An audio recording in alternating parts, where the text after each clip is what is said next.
త్వరగా కొన్ని విలువైన సంగతులు విందాం. అపోస్తుల కార్యములు 11వ అధ్యాయం. అపోస్తుల కార్యములు 11వ అధ్యాయం 19వ వచనం నుండి ఎవరైనా చదవండి. స్తెఫను విషయంలో కలిగిన శ్రమను బట్టి చెదరిపోయిన వారు యూదులకు తప్ప మరి ఎవనికిని వాక్యము బోధింపక ఫెనేకే, కుప్రా, అంతియొకయ ప్రదేశముల వరకు సంచరించిరి. కుప్రీయులు కొందరును కురేనీయులు కొందరును వారిలో ఉండిరి. వీరి అంతియొకయకు వచ్చి గ్రీసు దేశపు వారితో మాట్లాడుచు ప్రభు అయిన యేసును గూర్చిన సువార్త ప్రకటించుతూ వచ్చిరి. ప్రభు హస్తము వారికి తోడై ఉండెను గనక నమ్మిన వారు అనేకులు ప్రభు తట్టు తిరిగిరి. వారిని గూర్చిన సమాచారము యెరూషలేములో ఉన్న సంఘపు వారు విని బర్నబాను అంతియొకయ వరకు పంపిరి. అతడు వచ్చి దేవుని కృపను చూసి సంతోషించి ప్రభువును స్థిర హృదయముతో హత్తుకొనవలెనని అందరినీ హెచ్చరించెను. అతడు పరిశుద్ధాత్మతోను విశ్వాసముతోను నిండుకొనిన సత్పురుషుడు. బహుజనులు ప్రభు పక్షమున చేరిరి. అంతటతడు సౌలును ఎతుకుటకు తార్సునకు వెళ్ళి అతన్ని కనుగొని అంతియొకయకు తోడుకొని వచ్చెను. వారు కలిసి నేను చదువుతాను. వారు కలిసి 1 సంవత్సరం అంతయు సంఘములో ఉండి బహుజనులకు వాక్యము బోధించిరి. మొట్టమొదట అంతియొకయలోని శిష్యులు క్రైస్తవులు అనపడ్డారు. ఆగుతాం. అందరి దగ్గర బైబిల్ ఉందిగా. సుమారు పాటలు 25 ఇచ్చారంట. 25 పాటలు విన్నారు లేదు నాకు తెలియదు, కానీ వాక్యం మాత్రం బాగా వినండి. ఇటీవల కాలంలో ఎక్కువగా వాక్యానికి టైం తక్కువైపోయింది, ఆరాధనకి టైం ఎక్కువైపోయింది. ఆరాధన చేయవలసిన విధంగా చేయకపోతే ఆరాధన ఐడల్ వర్షిప్ అవుతుంది. ఐడల్ వర్షిప్ మీన్స్ విగ్రహారాధన అవుతుంది. కాబట్టి చెయ్యొద్దని నేను అంటలేదు, పాడొద్దని నేను అంటలేదు, ఆరాధనకు నేను వ్యతిరేకం కాదు. కానీ ఆరాధన ఒక సిస్టమేటిక్గా చేయాలి. చెల్లెలు బాగానే చేశారు, నేను అలాగే కామెంట్ చేయట్లేదు. ఒక సిస్టమేటిక్గా చేయాలి. ఈరోజు అది లేదు. కొన్ని పెద్ద పెద్ద మినిస్ట్రీస్ ఉన్నాయి, కొన్ని లక్షల రూపాయలు పోగేసి వాళ్ళకి ఏదికి లేస్తే వాళ్ళు వచ్చి చేసేది ఏంటి చెప్పిన వర్షిప్ చేసి వెళ్ళిపోతారు. మరి వాక్యం ఏదంటే వాక్యం జస్ట్ 10 minutes లేదా 15 minutes లేదా 20 minutes. మరి వాక్యం లేదు. వర్షిపులు చేస్తే చాలు ఏదో ఎరగదీసామని ఫీల్ అయిపోతున్న ఎక్కువైపోయారు. అందుకే వర్షిప్ చేయడం అదుపు చేయకపోతే రానుది ఎక్కడికి వెళ్ళొద్దంటే, ఒక ఆయన ఇటీవల కాలంలో వచ్చి వర్షిప్లో బాగా ఇన్వాల్వ్ అయిపోవడం అంటే వాళ్ళు ఏమనుకుంటున్నారంటే ఎక్కువగా లాస్ట్లో మ్యూజిక్ పెంచడం అనుకుంటున్నారు. గట్టిగా అంటే ఇంక లాస్ట్లో పెంచేస్తారన్నాడు, వాయిస్ పెంచేస్తారు. ఏమనంటే స్తుతి స్తుతి స్తుతి స్తుతి స్తుతి అని అలా స్తుతి కొడతారన్నాడు. స్తుతి స్తుతి స్తుతి అని కొట్టి ఆ ప్యాడ్ ఆయన దగ్గరికి వెళ్ళి కొట్టు స్తుతి స్తుతి అంటే ఆయన కొట్టలేకన్నాడు, కొట్టుకో అన్నాడు. అది స్తుతి కాదు, సుత్తి. ఆరాధన అంటే ఆరాధన అనడమే ఆరాధన కాదు. ఆరాధన అంటే ఏంటి? దానికి బైబిల్ మూలాలు ఉన్నాయి. నేను ఎందుకు వీడి గురించి చెప్తున్నా, వాక్యానికి ప్రథమ స్థానం ఇవ్వాలి. ఆ వాక్యానికి ప్రథమ స్థానం ఇచ్చే రోజులు కరువైపోయే కనుక వినేవాళ్ళు ఏం వింటున్నారో తెలియదు, చెప్పేవాళ్ళు ఏం చెప్తున్నారో తెలియదు. చొక్కాలు ఇప్పి కచ్చిపులు తిప్పి వర్షిప్ చేస్తే అది దేవునికి ఉజ్జీవ సభ అనుకోండి. ఉజ్జీవ సభ కదా సంబరం, గుర్తుపెట్టుకో. మరి వాక్యంలో మనం ఇన్వాల్వ్ అవ్వాలంటే ఏం చేయాలి? దానికి ఒక నేపథ్యం ఉంది. ఏం నేపథ్యం ఉంది? ఒక పేరా చదివాం ఇప్పుడు, మీరు చూసారా? సుమారు 19 నుండి 26 వచ్చిన వరకు ఇది ఒక పేరా. దీన్ని ఒక టెక్స్ట్ అంటారు. ఆ టెక్స్ట్ను పూర్తిగా వివరించాలి. ఇక్కడ నుండి నేను లాంగ్ జంప్ చేయకూడదు, అక్కడ నుండి ఇక్కడికి లాంగ్ జంప్ చేయకూడదు. ఈ టెక్స్ట్ని అర్థం చేసుకోవడానికి సపోర్టెడ్ రిఫరెన్స్ తీసుకోవాలి. అంటే ఈ యొక్క పేర అర్థం చేసుకోవడానికి మిగిలిన రిఫరెన్స్ ఏం చెప్తున్నాయో వాటిని సపోర్ట్గా తీసుకోవాలి తప్ప ఈ రిఫరెన్స్ ఎందుకు ఎత్తానో నాకు తెలియక, ఈ రిఫరెన్స్ ఎందుకు అంటున్నారో మీకు తెలియక, ఆ రిఫరెన్స్ సడన్గా మళ్ళీ ఆ పిండి పిసుకు తొట్టియు బుడ్డులో నూనె అది ఎందుకు వచ్చిందో తెలియక, నీ గుడారంలోనికి ఏ తెగులు చేరదని చెప్పి అదొక రిఫరెన్స్ ఎందుకు వచ్చిందో తెలియక, ఆకాశ వాకుండ్లు ఇప్పి ఇది ఎందుకు వచ్చిందో తెలియక, ఏం తెలియక చివరికి ఏం చేస్తామంటే ఆమేన్ అని ఆవిలించి వెళ్ళిపోతాం. ఇది కాదు వాక్యం అంటే, దాన్ని ఒక సిస్టమేటిక్గా నేర్చుకోవాలి. అందుకే ఏ రిలీజన్లో లేనిది మన క్రైస్తవ ఫెయిత్లో ఉన్నది ఏంటో తెలుస్తా. మీరు ఎక్కడికి పోండి, ఏ మతంలోకి పోండి, ఏ టెంపుల్కి పోండి, ఆ దేవుని గురించి నేర్చుకోవడానికి ఏముండదు. వాళ్ళు వెళతారు మనశ్శాంతికి, ఆ టెంపుల్లో కూర్చుంటారు, వారికి కలిగినది ఏదైనా ఇచ్చి కలువ మెతుకులు తిని అక్కడ ఏదైనా ఉంటే తినేసి వచ్చేస్తారు. కానీ ఈ దేవుని గురించి నేర్చుకోవాలి. అందుకే నేర్పించడానికి చెప్పే నా చేతుల్లో బైబిల్ పెట్టాడు, నేర్చుకోవడానికి వినే మీ చేతుల్లో బైబిల్ పెట్టాడు. ఎందుకు? చెప్పే నన్ను ఒళ్ళు దగ్గరెట్టుకుని చెప్పమని నాకు బైబిల్ ఇచ్చాడు, నీకు తోసింది అలా చెప్పకరా అని. వినే మిమ్మల్ని చెప్పండి, నన్ను ఒళ్ళు దగ్గరెట్టుకుని మిమ్మల్ని ఏమంటాడు? పెద్దేం కాదు, మిమ్మల్ని ఒళ్ళు దగ్గరెట్టుకుని గుర్తుపెట్టు. నేను ఒళ్ళు దగ్గరెట్టుకుని బాగా, నేను ఒళ్ళు దగ్గరెట్టుకుని నేను బోధించాలి చెప్పండి.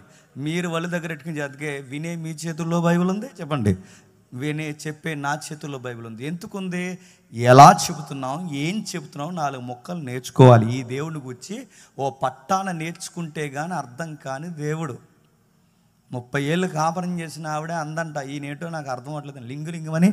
మీ ఆయనే నీకు 30 ఏళ్ళు అర్థం అవ్వకపోతే, సర్వాన్ని సృష్టించి ముల్లోకాన్ని పరిపాలిస్తున్నవాడు నీకు అర్థం కావాలంటే 3 రోజులు ఉపవాస ప్రార్థన అర్థమైపోతాడా?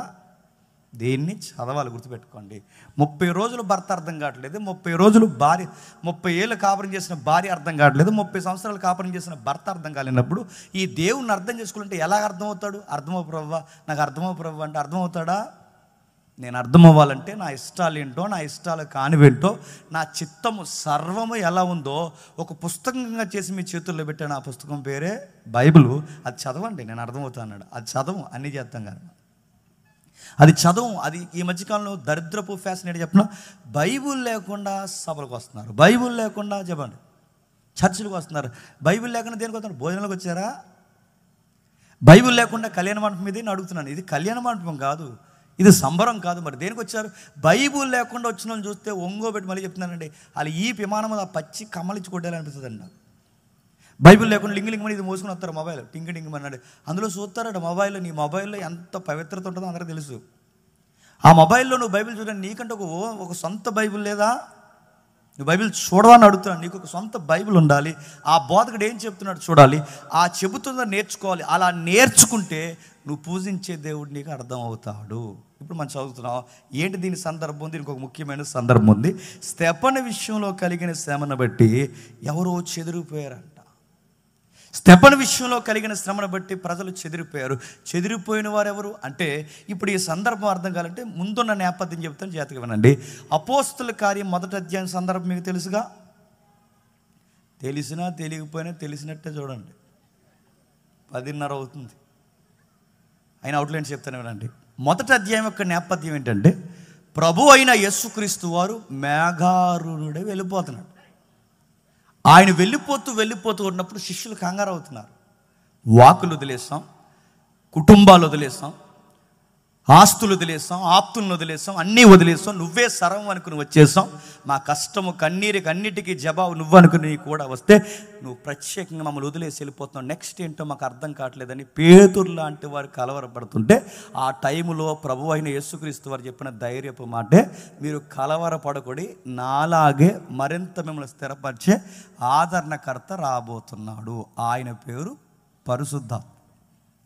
నేను వెళ్ళిన స్థానంలో ఆయన వస్తాడు, ఆయన మిమ్మల్ని స్థిరపరుస్తాడు, సర్వసత్యంలోకి నడిపిస్తారు. ఆయన వచ్చేంత వరకు మీరు ఎక్కడికి కదలొద్దు, వెయిట్ చేయండి, ప్రేయర్ చేయండి, ఆయన గూర్చి ఎదురు చూడండి, నిరీక్షణ కలిగి ఆయన వస్తాడు ఎదురు చూడండి. సుమారు 40 రోజులు ప్రభు అయిన యేసుక్రీస్తు వారిని మోటివేషన్ చేసి వెళుతూ ఆ వాగ్దానం పట్టుకుని మీరు ఎక్కడ కదలొద్దు, జెరూసలేం సిటీలోనే ఉండండి అన్నాడు. అన్నట్టుగానే శిష్యులు ఆ మాటను వాగ్దానంగా తీసుకుని మేడగదిలోకి వెళ్ళిపోయారు. తెలుసుగా, తెలిసినా తెలియకపోయినా చెప్పండి తెలిసినట్టే. ఆ మేడగదిలోకి ఎప్పుడైతే వెళ్ళిపోయిన వాళ్ళ సంఖ్య 120 మంది. ఎంత? 120 మంది. ఈ 120 మంది ఆ మేడగదిలోకి వెళ్ళిపోయిన తర్వాత వీళ్ళు కనిపెడుతున్నారు. ఆ కనిపెడుతుండగా సరిగ్గా అదే టైంలో ఒక నేషనల్ ఫెస్టివల్ జరుగుతుంది. ఆ నేషనల్ ఫెస్టివల్ ఇజ్రాయెల్కి సంబంధించింది. నాకు తెలిసి మీలో చాలామంది ఇజ్రాయెల్ దేశంలో ఉన్నారు, వాళ్ళకి అర్థం అవుతుంది. ఇప్పటికీ జరుగుతాయి అక్కడ. అదే పెంతుకొస్తు. నిన్న మొన్న జరిగింది, మన సండే అనుకుంటా పెంతుకొస్తుంది. మన సండే జరిగింది. అంటే పెంతుకొస్తు పండుగ వచ్చింది. ఆ పెంతుకొస్తు పండుగ జరుగుతున్నప్పుడు సరిగ్గా అదే టైంలో పంటలు దిగుబడి వచ్చే టైం అదంటే ఆ పంటల దిగుబడికి కృతజ్ఞతగా జరిగించే పండుగనే 50 రోజుల పండుగ అంటారు. ఆ 50 రోజులనే పెంతుకోస్తు అంటారు. ఈ పెంతుకొస్తు కోసం కానీ నేను చెప్తాను. ఆ పెంతుకొస్తు పండుగ చేస్తున్నప్పుడు సరిగ్గా అదే టైంలో పబ్లిక్ వచ్చారు. ప్రపంచ దేశాల నుంచి చెదిరిపోయిన వాళ్ళందరూ వచ్చారు. ఎందుకు చెదిరిపోయారు ఇశ్రాయేలీలు? ఎందుకు చెదిరిపోయారంటే ఇశ్రాయేల్లో పక్కన మాట వినరు. వాళ్ళకి ముద్ద ఉంటే ఒకలా ఉంటారు, ముద్ద లేకపోతే ఒకలా ఉంటారు. మనం కూడా చూడండి, కడుపు నిండితే ఒకలా మాట్లాడతాం. చెప్పండి, కడుపు నిండకపోతే ఒకలా మాట్లాడతాం. అందితే జుట్టు, అందకపోతే కాళ్ళు. ఇశ్రాయేలు మనకు బాబులు. వాళ్ళు ఎలాంటి వాళ్ళు అంటే కాస్త కక్క ముక్క డొక్క తిని డొక్కలు బాగా నిన్నప్పుడు దేవుడిని మర్చిపోతారు. ఆ దేవుడిని ఎప్పుడైతే మర్చిపోయారో సరం బెల్లి కట్టుకున్నారు, చక్కగా చేశారు, అంతా బాగుంది. దేవుని చేత ఆ బ్లెస్సింగ్ ల్యాండ్ ఏదైతే ఉందో ఆ ల్యాండ్లో వచ్చిన తర్వాత వాళ్ళు దిగుబడి బాగా వచ్చిన తర్వాత దేవుడిని మర్చిపోయారు. దేవుడు పలుమార్లు వాళ్ళని చెదరగొట్టాడు. బాబిలోనియన్స్ తీసుకొచ్చాడు, మెడో పెర్షియన్స్ తీసుకొచ్చాడు, గ్రీకులు, రోమన్స్ ఇలాంటి దాడులు వారి మీద చేయించి దేవుడు చెదరగొడితే ఆ చెదిరిపోయిన వాళ్ళు చెదిరిపోయి ఎక్కడి వరకు వచ్చారంటే మన ఇండియా వరకు కూడా వచ్చేసారు. మన ఇండియాలో ఎక్కడికి వచ్చారు? చాలా ప్రాంతాలకు వచ్చేసారు. అక్కడ వరకు ఎందుకు మన గుంటూరు వచ్చేసారు. గుంటూరులో ప్రత్యేకించి యూదులకు ఒక ఊరు ఉందంటే మీరు నమ్మగలరా? ఎప్పటికాల యూదులే ఇప్పటికీ కథ. అలా యూదుల్లో ఉండరు, ఎందుకంటే చాలా సంవత్సరాలు అయిపోయింది కదా, కలిసిపోయారు అటు ఇటుగా. అయితే ఆ యూదులు ఎక్కడి వరకు వచ్చారు? మేము మణిపూర్ వెళ్ళాం. ఆ టైంలో దాడులు జరుగుతున్నప్పుడు మణిపూర్ వెళితే మణిపూర్లో కూడా అక్కడ సమాజ మందిరం ఉంది, అక్కడ కూడా యూదులు ఉన్నారు. అంటే మీకు అర్థం కావాలి బైబిల్ చరిత్ర ఎంత వాస్తవమైనదో. ఆ రోజు ఇశ్రాయేల్ మాట వినకపోతే ఏ వాగ్దాన భూభాగం ఇచ్చాడో ఆ వాగ్దాన భూభాగం నుంచి వీరిని ఏం చేశాడు? చెదరగొట్టారు. ఈ చెదిరిపోయిన వాళ్ళందరికీ ఒక ట్రెడిషనల్ ఉంటుంది. ఆ సాంప్రదాయంతో కూడిన వాళ్ళ యొక్క నమ్మకం ఏంటంటే ఎక్కడికి పోయినా సరిగ్గా పండగ టైంలో సిటీకి వస్తారు. ఆ సిటీ పేరు ఏంటి చెప్పండి? యెరూషలేం సిటీకి వస్తారు. ఎక్కడికి పోయినా వస్తారు. వాళ్ళకి నేషనల్ ఫెస్టివల్స్ ఉన్నాయి. పస్కా కానీ, ఈ పెంతుకొస్తు కానీ, గుడారాల పండగ కానీ, ఈ గుడారాలు కాదు, ఇందులో ఉన్న గుడారాల పండగ కానీ, ఇవన్నీ జరుగుతున్నప్పుడు ఖచ్చితంగా యెరూషలేం పండగకు వస్తారు. ఆ యెరూషలేం పండగకి వీళ్ళు చెదిరిపోయిన ఇండియాలో ఉన్నా, ఎక్కడున్నా, పాకిస్తాన్లో ఉన్నా, ఎక్కడున్నా ఖచ్చితంగా అక్కడికి వస్తారు. ఆ వచ్చే టైంనే పండగ సీజన్ అంటారు. ఆ హార్వెస్ట్ టైంలో ఏం జరుగుద్దంటే ఇలాంటి పండగ వాతావరణంలో ఇదో పండగ వస్తుంది. ఈ పండగ టైంలో సరిగ్గా అదే టైంలో ప్రపంచ దేశాల నుంచి వేల యెరూషలేంకి రావడం కాదు, అదే టైంలో పరలోక నుంచి పరిశుద్ధాత్ముడి 120 మంది మీదకి వచ్చేసాడు. ప్రభు చెప్పిన వాగ్దానం జరుగుతుంది. ఆ 120 మంది మీదకి ఎప్పుడైతే ప్రభు అయిన యేసుక్రీస్తు వారు చెప్పిన వాగ్దానం పరిశుద్ధాత్ముడు వారి మీదకి వచ్చాడో, ఆ పరిశుద్ధాత్ముడు వారి మీదకి వచ్చిన తర్వాత వాళ్ళు గాన ప్రతిగానాలు చేశారని లేదు కానీ గంభీరమైన వాక్యం చెప్పారు. పరిశుద్ధాత్ముడి సభలో ఉన్నాడని గుర్తు చెప్పిన వాక్యంతో దద్దరలు కూడా గుర్తుపెట్టుకుని అదే హోలీ స్పిరిట్ అక్కడ పనిచేస్తుందని దాని గుర్తు. పరిశుద్ధాత్ముడి సభ వెనక లేదా ఒక సంఘంలో ఉన్నాడనడానికి వాక్యానికి ప్రథమ స్థానం వేస్తారు. అక్కడే పరిశుద్ధాత్ముని యొక్క ప్రజెన్స్ ఉన్నట్టు లెక్క. ఎక్కడైతే ఏ సంఘంలో అయితే వాక్యానికి పెద్దపీట అయ్యారో, ఏ సభలో అయితే వాక్యానికి పెద్దపీట అయ్యారో అక్కడ ఎవరిని తక్కువ చేస్తున్నట్టు? ఆయన ప్రజెన్స్ని వద్దంటున్నాం మనం. అందుకే పరిశుద్ధాత్ముడు ఎప్పుడైతే ఆయన ఇన్వాల్వ్ అయ్యాడో వచ్చిన ఆయన ఏం చేశాడు? గెంతలేదు, కచ్చిపులు ఎత్తలేదు, అల్లరి చేయలేదు, ఏమీ చేయలేదు. పరిశుద్ధాత్ముడు వచ్చి ఏం చేశాడంటే వారికి సంబంధం లేని ఇతర భాషలు అంటే ఫారెన్ లాంగ్వేజెస్ ఉంది బైబిల్ అంటే వాళ్ళ మాతృభాష కానీ వారి మదర్ టంగ్ కానీ ఇతర మతాలకి లేదా ఇతర ప్రాంతాలకి సంబంధించిన వారు ఫారెన్ లాంగ్వేజెస్ మాట్లాడారంట. అంటే ఇతరులు మాట్లాడే భాషలు మాట్లాడుతుంటే స్థానికులకు ఆశ్చర్యం కలిగిందంట. అరే ఇదేంట్రా, మనది ఎబ్రి మాట్లాడాలి కానీ వీళ్ళందరూ కలిసి వీరిది కాని భాష ఈ పండితులు కానీ ఈ పామర్లైనా చేపలు పట్టుకునే ఈ జాలర్లైనా వీళ్ళేంటి పండితులైనా మనకందని ఎంత పాండిత్యం వీళ్ళకి ఎక్కడది, వీళ్ళు ఎలా మాట్లాడుతున్నారు అనగానే అందరికీ స్ట్రైక్ అయిన పాయింట్ ఏంటంటే ఇదేదో దైవ కార్యము జరుగుతుంది. మరికొంతమంది ఏమన్నారంటే పబ్లిక్లో ఎప్పుడు 2 రకాలు ఉంటారు. మెచ్చుకునే వాళ్ళు ఉంటారు, తిట్టుకునే వాళ్ళు ఉంటారు. తిట్టుకునే బ్యాచ్ ఏమన్నారంటే తాగేశారండి అన్నారు. తాగేసినోడు ఇంగ్లీష్ మాట్లాడతాడా అని అడుగుతున్నాను. ఇప్పుడు నేను తాగేసానండి, తాగేస్తే నాకు హిందీ వచ్చేద్దా? కొంచెం కామెంట్ చేసామంటే దానికి ఒక లాజిక్ ఉండాలి కదండి. వాళ్ళు ఏం కామెంట్ చేశారు చూడండి.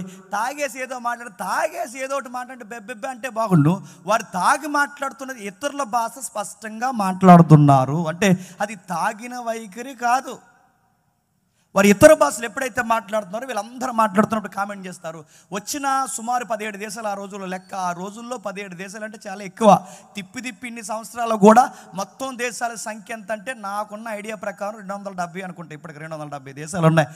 ఇంత సంవత్సరం ఇంత చరిత్ర నడుస్తేనే ఇప్పటికే 270 అంటే ఆ రోజుల్లో 2000 సంవత్సరాల క్రితం 17 దేశాల ప్రజలు యెరూషలేం సిటీకి వచ్చారంటే మీకు ఎంత పెద్ద సంఖ్య అనాలి చెప్పండి. అంత సంఖ్య సుమారు ఆ రోజు లెక్కలేస్తే సుమారు 20 లక్షల నుంచి 25 లక్షల మంది వచ్చారని అంచనా ఆ ఫెస్టివల్కి. ఆ వచ్చిన వాళ్ళందరూ చూస్తున్నకి ఈ 120 మంది అన్య భాషలతో మాట్లాడుతున్నప్పుడు ఆశ్చర్య కలిగింది. స్థానికులు ఉంటారుగా, వీళ్ళకి భాష అర్థం కాకే లేదో తాగేశారు అన్నారట. అప్పుడు ఒక ఆయన లేచాడు, ఆయన పేరు పేతురు గారు. ఆ పేతురు గారు ఎప్పుడైతే లేచాడు, ఆయన లేచి ఒకే ఒక్క ప్రసంగం చేశాడు. ఆ ఒక్క ప్రసంగం దెబ్బకి 3000 మంది మారు. జీవితంలో ఎప్పుడైనా అలాంటి ప్రసంగం చేయాలనిపిస్తుంది అంటే దెబ్బకి ఇంకా పరలోకం వెళ్ళిపోవాలనిపిస్తుంది. ఆ ప్రసంగం చేసింది ఆయన చేసిన ఒకే ఒక్క ప్రసంగానికి 3000 మంది. ఆ 3000 మంది ఎప్పుడైతే మారిపోయారో ఇప్పుడు మేడ మీద ఎంతమంది ఉన్నారు? 120 మంది. ఈ 3000 మంది 120 మంది 3120 మంది మొత్తం కలిపి వీళ్ళందరూ ఒక రిబ్బన్ కటింగ్ చేశారు. ఆ రిబ్బన్ కటింగ్ పేరే సంఘం. ఏంటది? సంఘం. అంటే సంఘం స్టార్ట్ అయింది అధికారికంగా లాంఛనాలతో, పరిశుద్ధాత్ముడి యొక్క కర్త కర్మ క్రియతో లాంఛనంగా సంఘం ప్రారంభమైంది సార్వత్రికంగా. ఎప్పుడైతే సంఘం ప్రారంభమైందో ఆ సంఘంలోనికి 3120 మంది సంఖ్య అధికారికంగా రికార్డ్ చేయబడింది. ఎప్పుడైతే అధికారికంగా రికార్డ్ చేయబడిందో రికార్డ్ చేయబడిన సంఖ్య దినదినం అభివృద్ధి పొందుతుంది. ఎందుకు? అపోస్తుల బోధ యందును, ప్రార్థన యందును, సహవాసం యందును ఎడతెగక సంఘం ఎప్పుడైతే అభివృద్ధి పొందుతుందో, ఈ సంఘం ఇలా అభివృద్ధి పొందుతూ ఉండగా మీరు గమనించండి, ఆ సంఘం అలా అభివృద్ధి పొందుతుండగా 6వ అధ్యాయంకి వచ్చేసరికి సంఖ్య పెరిగిపోయింది.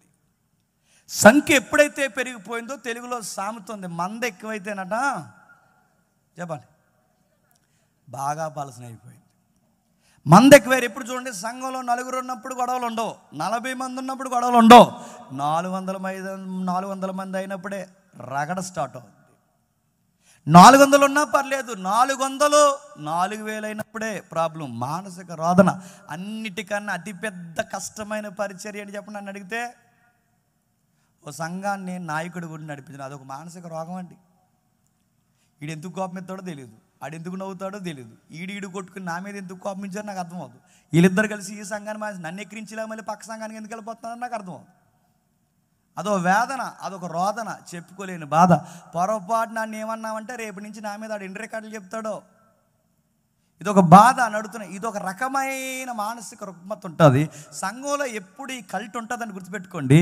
సంఘం అనే దాంట్లో అపోస్తులు కట్టిన దాంట్లో నేరో మైండ్స్ ఉన్నారు. పెద్దోళ్ళు కట్టిన దాంట్లో కూడా దిగువ స్థాయిలో ఆలోచించే పరిపక్వత లేని పనికి మాలినోళ్ళు ఎప్పుడూ ఉంటారు. అలాంటి పనికి మాలినోళ్ళు వచ్చి గొడవ పెట్టారట. ఎక్కడ గొడవ పెట్టారో అక్కడో ఎక్కడో బయటో సెంటర్లోనే ఎక్కడో గొడవ పెట్టుకుంటే బాగుండు. ఆ గొడవ ఎక్కడ పెట్టుకోకుండా సరిగ్గా గొడవ ఎక్కడ వచ్చిందంటే చెప్పుకుంటే సిగ్గుసెట్టు. ఆ గొడవ ఎక్కడ వచ్చిందంటే భోజనాలు కూడా వస్తుంది. ఎక్కడ గొడవలు ఎక్కువ ఎక్కడ వచ్చేస్తాయి చెప్పండి? ఎందుకు వచ్చేస్తాయి చెప్పండి? ఆ వడ్డించే వాళ్ళకి తినం లేకపోతే వచ్చేస్తాయి. ఆ వడ్డించే వాళ్ళు ఏం చేస్తారు చెప్పండి? ఆడందరికీ వడ్డించడు, ఆడు దాచేస్తాడు. అది ప్రాబ్లం. ఆ వడ్డించే బ్యాచ్ అదో పిసిని కొట్టు పల్లెగా అందరూ ఎక్కడి నుంచి వస్తారో నాకు తెలియదండి. వీళ్ళు వడ్డించడం, వీళ్ళు కర్రీ దాచేస్తారు, పెరుగు దాచేస్తారు. ఇంకా చెప్పండి, ఆ కోడికి లోపల ఉంటాయి అవన్నీ సెపరేట్ ఫ్రై చేస్తారు. దానికి మాస్ స్లాంగ్ ఉంది మన దాంట్లో, మన కోనసీమలో. ఆ మాస్ స్లాంగ్ చెప్పండి, సాల్తీలు ఫ్రై. ఆ ఫ్రై దాచేస్తారు వీళ్ళు. అరే బిర్యానీ దాచేస్తారు, ఇవన్నీ దాచేస్తాను అడుగుతున్నాను. ఇవి దాచేసి ఏం చేస్తారా ఈ నేరో మైండ్స్? వీళ్ళు ఏం చేస్తారు చెప్పినా, వీళ్ళకి భక్తి ఉండదు, ఆ భక్తి యొక్క శక్తి ఎరగరు, వీళ్ళకి సంఘం యొక్క బాధ్యత ఉండదు. ఇవి దాసి ఏం చేస్తారంటే ఆలోలు వస్తారు. వాళ్ళకి ఎడతారంటే ఈడు చుట్టం పట్టం ఎదురింటి పక్కింటోడు ఈడు స్నేహితుడు ఎవడైతే ఉన్నాడో ఇవన్నీ వడ్డిస్తారు. అదే పేదలు, ఇబ్బంది కలిగిన వారు, విధవరాండ్లు ఎవరైతే ఉన్నారో గుప్పడి మెతుకులు పెట్టి అందరినీ సమానంగా చూడాలనుకున్న వారికి అందాల్సిన మెతుకు అందకుండా వీళ్ళు చేసే తప్పుడు పని ఏంటో తెలుసా? దాస్తారు. ఇప్పుడు గుర్తుపెట్టుకోండి, భోజనాల దగ్గర ఇలాంటి పక్షపాతం చూపిస్తే గొడవలు స్టార్ట్ అవుతాయి. అవ్వా, పెళ్ళిళ్ళలో పెద్ద పెద్ద గొడవలు ఎక్కడవుతాయి చెప్పండి? సిగ్గుపడే విషయం చెప్పడం, ఒక పెద్ద ఆయన ఇంత మీసాలు వేసుకుని గవర్నమెంట్ ఎంప్లాయ్ అయినా, ఇంకే ఎంప్లాయ్ అయినా అడగండి, పెద్ద గవర్నమెంట్ ఎంప్లాయ్ ఆయన ఫంక్షన్కి రావడమే ఒక డిగ్నిటీ. అలాంటి డిగ్నిటీ ఉన్నవాడు తన డిగ్నిటీని కాపాడుకోవాలి కదండి. ఆయన గొడవ ఎక్కడ పెట్టాడు చెప్పిన? గోంగూర పచ్చడిగా పెట్టాడు. దేనికి? కాజ్ ఏంటి? కారణం ఏంటి? గొడవ ఎందుకు? దేనివల్ల ఎఫెక్ట్ జరిగిందని అడిగితే గోంగూర పచ్చడి కోసం గొడవ జరిగిందట.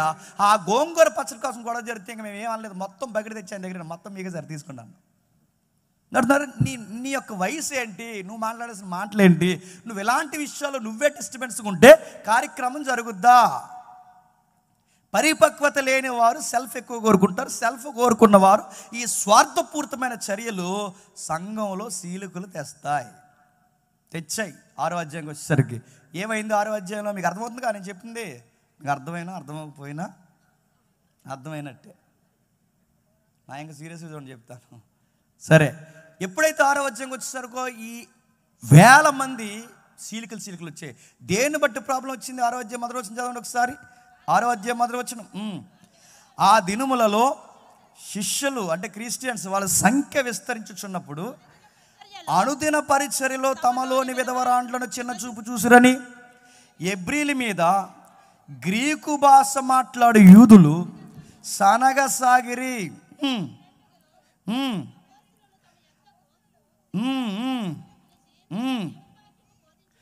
మీరు దేవుని వాక్యము బోధించడం అని ఆహారము పంచిపెట్టేది యుక్తము కాదని ఎవరి మీద ఎవరు నసుకుంటున్నారంటే, ఎవరి మీద ఎవరు అంటే విధవరాండ్లను చిన్న చూపు చూశారట. నడుతున్నారు, విధవరాండ్ల చిన్న చూపు చూడొచ్చా? మగ దిక్కు లేని వాళ్ళని, భర్త లేని వారిని, ఏకాకలి అయిపోయిన వారిని శరణ ఎక్కడ చొచ్చుతారో తెలుసా? సంఘానికి వస్తారు. వాళ్ళ కుటుంబ ప్రేమలు ఉండవు, వాళ్ళకి సమాజ ప్రేమ ఉండదు, వాళ్ళకి ఎక్కడ ఏ ప్రేమ నోచుకోరు. అలాంటి వారికి కాస్త ప్రేమ, అనురాగం, ఆదరణ, కాస్త పెద్దరికం ఎక్కడ దొరుకుతుందని వస్తారు? సంఘంలో దొరుకుతుందని వస్తారు. అక్కడ కూడా వాళ్ళకి ప్రేమ దొరకకుండా కొంతమంది కావాలని వారిని తక్కువ చేసి చూస్తే ఇంకా వాళ్ళు ఎక్కడికి పోతారు? ఆ రోజైనా ఈ రోజైనా చేసే దుర్మార్గమైన పనులు ఏంటో తెలుసా? పేదోళ్ళు ఇంకా పేదరికంలో బాధ పెడతారు. సంఘం అంటే ఏంటంటే ఇక్కడ అందరూ సమానం. నీ బాధ నేను మీదేసుకోవాలి, నా బాధ నువ్వు మీదేసుకోవాలి. నీకు కష్టం వస్తే నాకు కష్టం వచ్చినట్టే, నాకు కష్టం వస్తే నీకు కష్టం వచ్చినట్టు. ఇందులో తారతమ్యం లేదు. నాది కాదు, ఇది మనదే. అలా సంఘం యొక్క భావజాలం ఉండాలని దేవుడు కోరుకుని ఆయన ప్రారంభిస్తే వీళ్ళు ఏం చేస్తారు తెలుసా? విధవరాండ్లను చిన్న చూపిస్తారు. అంటే అరే, మగ దిక్కు లేని వారిని చిన్న చూపు చూస్తారంటే దాన్ని సంఘం అనాలా, సంతానాలా? వాళ్ళకి కుటుంబం ప్రేమ లేదు, బయట ప్రేమ దొరకదు. ఇలాంటి టైంలో వారికి ఎక్కడ ప్రేమ దొరుకుతుందని వచ్చారు? క్రీస్తు ప్రేమ సంఘంలో దొరుకుతుందని వస్తే అక్కడ కూడా మీరు ప్రేమ చూపించకుండా పెద్ద కుటుంబాలు వారికి పేటేసి ఇలాంటి చిన్న కుటుంబం వారిని మీరు చిన్న చూపు చూస్తే వాళ్ళు ఏమైపోతారో? బాధపడతారు. గుసగుసలు ప్రారంభమయ్యే చినిగి గాలివానై ఆ గాలివాన అపోస్తుల చెవిలో పడింది. అయ్యా, పెద్ద ప్రాబ్లం వస్తుంది, సంఘం విడిపోయేలా ఉంది. ఎందుకు ఇలాంటి పెద్ద ప్రాబ్లమ్స్ వస్తున్నాయంటే మన వాళ్ళు భోజనాల దగ్గర కొంచెం తేడాగా ఉన్నారు. ఆ భోజనాలు వడ్డించే వాళ్ళకి భక్తి లేదు. భక్తి లేని వాళ్ళ దగ్గర జరిగేది ఏంటి చెప్పండి? గొడవలు ఎక్కువ జరుగుతాయి. భక్తి ఉన్నవాడు ఏం జరిగినా చెప్పండి నోటికి జిప్పేసుకుంటాడు. వీడికి జిప్పు ఉండదు, భక్తి ఉండదు. వీడికి అంత సుత్తిగాడు, వీడు అలా తిరుగుతూ ఉంటాడు. ఈ తిరుగుతున్న ఈ సుత్తి బ్యాచ్ వాళ్ళు ఏమవుతుంది చెప్పండి? అన్ని గొడవలే. ఎక్కువ సంఘంలో అడావుడిగా తిరిగే వాళ్ళు చూసారు, వాళ్ళకి భక్తి ఉండదు. మీరు ఎప్పుడు అదే మీరు ఐడెంటిఫై చేసుకోండి. వాడికి ట్యాగ్ రాసండి నెత్తి మీద. అడావుడిగా తిరిగితే వాడికి వాక్యం ఉండదు, ఏముండదు, అలా తిరుగుతాడు. ఇక్కడ అంబేద్కర్ లాగా తిరుగుతుంటే నాకు అర్థమవుతుంది. అంబేద్కర్ గారు అంటే తిరిగాడంటే ఆయన ఇతర దేశాలు తిరిగి జ్ఞానం నేర్చుకున్నాడు. నువ్వు జ్ఞానం చెప్తుంటే తిరుగుతున్నావు అంటే నువ్వు ఎందుకు తిరుగుతున్నావు? నీకు అర్థమవుతుంది, నీకు ఎందుకు తిరుగుతున్నావు? దేనికో కాలు కలిందంటే అలా తిరుగుతాడు నల్లపిల్లి. అలా తిరుగుతున్నాడు. వాక్యం వినాలిగా, సత్యం వినాలిగా నడుతున్నాను. అడావుడిగా తిరిగే బ్యాచ్ నడుతున్నాను, వీళ్ళకి జ్ఞానం ఎక్కదు. అలా తిరుగుతున్న బ్యాచ్ భక్తి లేని వారు వడ్డించి వాళ్ళు అయిపోయారు కనుక వాళ్ళ వలన సంఘంలో ఇబ్బందులు, సీలికలు ప్రారంభమైతే అపోస్తులు తీసుకున్న నిర్ణయం ఏంటి? అదే సీన్లో మనం ఉంటే నిర్ణయం ఏం తీసుకున్నా చెప్పినా? భోజనాల వల్లే గొడవలు వస్తున్నాయి కనుక ఇంక రేపు నుంచి అంటామా మొత్తానికి వాడు చేయమంటే వాడు చేస్తామా? మొత్తానికి భోజనాలు ఏమంటే అపోస్తులు అలా చేయలేదు. వాళ్ళకి మెచ్యూరిటీ ఎక్కువ. భోజనాల దగ్గర గొడవలు వస్తున్నాయి కనుక ప్రాబ్లం భోజనాలు కాదు, ప్రాబ్లం పబ్లిక్ కాదు. ప్రాబ్లం ఎక్కడంటే వడ్డించే వాళ్ళ ప్రాబ్లం కనుక ముందు టీం మార్చేయండి అన్న. టీముని మార్చేస్తారు. ఈసారి టీంని అనాయింటింగ్ జరుగుతున్నప్పుడు వాళ్ళని ఏం చేయాలి అంటే వాళ్ళకి క్వాలిఫికేషన్స్ కావాలి. క్వాలిఫికేషన్స్ ఏంటి? మంచి పేరు ఉండాలి, సంఘం వాళ్ళని మెచ్చుకోవాలి. మూడవది పరిశుద్ధాత్మన అభిషేకం ఉండాలి. ఎవరికైతే ఉంటాయో వారిని 7గురిని ఎంపిక చేయండి. ఆ 7గురిని ఎంపిక చేసి సంఘంలోకి ఎప్పుడైతే పిలిచారో ఆ సంఘంలోకి పిలిచి ఆ 7గురిని ఎంపిక చేస్తే అందులో 7గురిలో మనకు కావాల్సిన ఒక మనిషి ఉన్నాడు. మన సందర్భానికి ఇందాక చదివాంగా, ఆ కావాల్సిన మనిషే స్తెఫను. ఈయన భోజనాల దగ్గర పెట్టారు.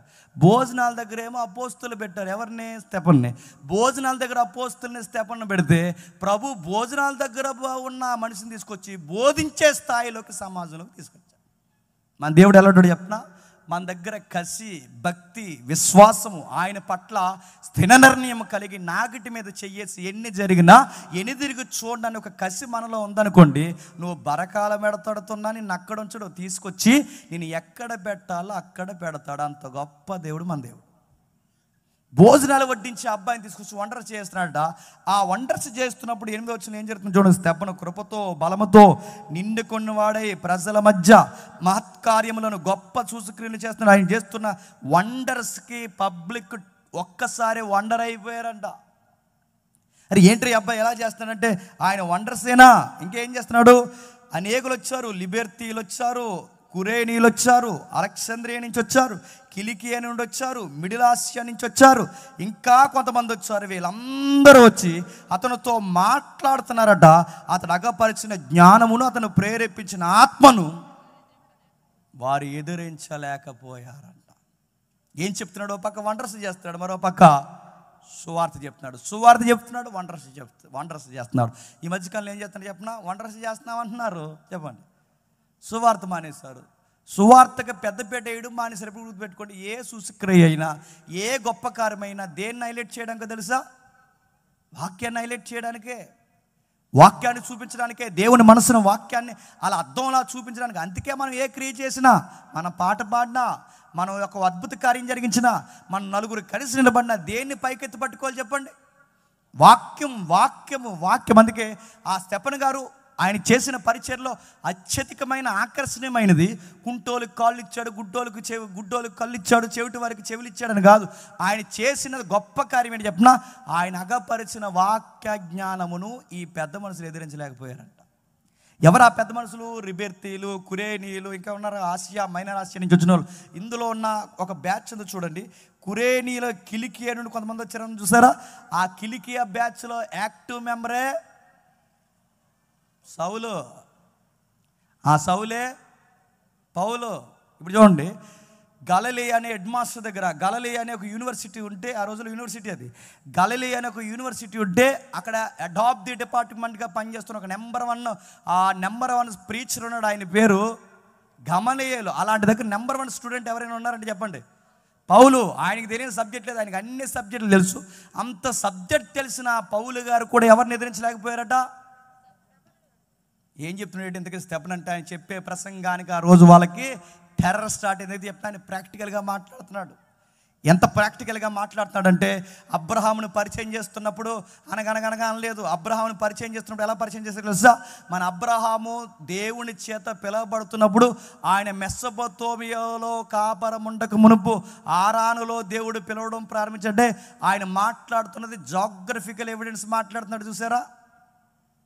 ఆయన మాట్లాడుతుంది భౌగోళిక సాక్ష్యాన్ని ముడిపెడుతున్నాడు, హిస్టరీని ముడిపెడుతున్నాడు. ఆయన ప్రసంగం ఎక్కడ? అబ్రహాము దగ్గర నుంచి మోసే దగ్గర నుంచి మొత్తం 7-8 అధ్యాయాలు మొత్తం కలిపి ఆ ప్రసంగాన్ని ఎక్కడ ముడెడతాడు తెలుసా? ఆ 7 అధ్యాయం అంతా మొత్తం కలిపి ఆ ప్రసంగాన్ని నజరేయుడైన యేసు దగ్గర తీసుకుంటాడంటే, అబ్రహాము దగ్గర నుంచి ఆయన ప్రసంగం ఎక్కడికి వచ్చింది? యేసుకు ఇంత లాంగ్ సబ్జెక్ట్ ఎప్పుడైతే చెప్పాడో అందరూ ముక్కు మీద నోటి మీద వేలేసుకుని, ఈడేట్రా ఇంతలా చెప్తాడు, మనమే పాండిత్యం ఎరిగిన వారు అనుకున్నాం, మనకి తెలియని సంగతులు కూడా చెప్తున్నాడంటే ఈ విషయం మామూలు విషయం కాదు. ఈ నోరుని ఎలాగైనా ఆపాలనుకున్నారు, ఆపలేరు. ఆపలేక చేతగానోలు చేసే పని అని చెప్పండి, చంపేస్తారు. అందుకే స్తెఫను చేసిన పని ఏంటి తెలుసా? స్తెఫను చంపడానికి రెడీ అయిపోయారు, ప్లాన్ చేశారు. దొమ్మిగా కొట్టి చంపేయాలని రాళ్ళన్నీ పోగేశారు. దొమ్మి కేసులో పోవద్దని.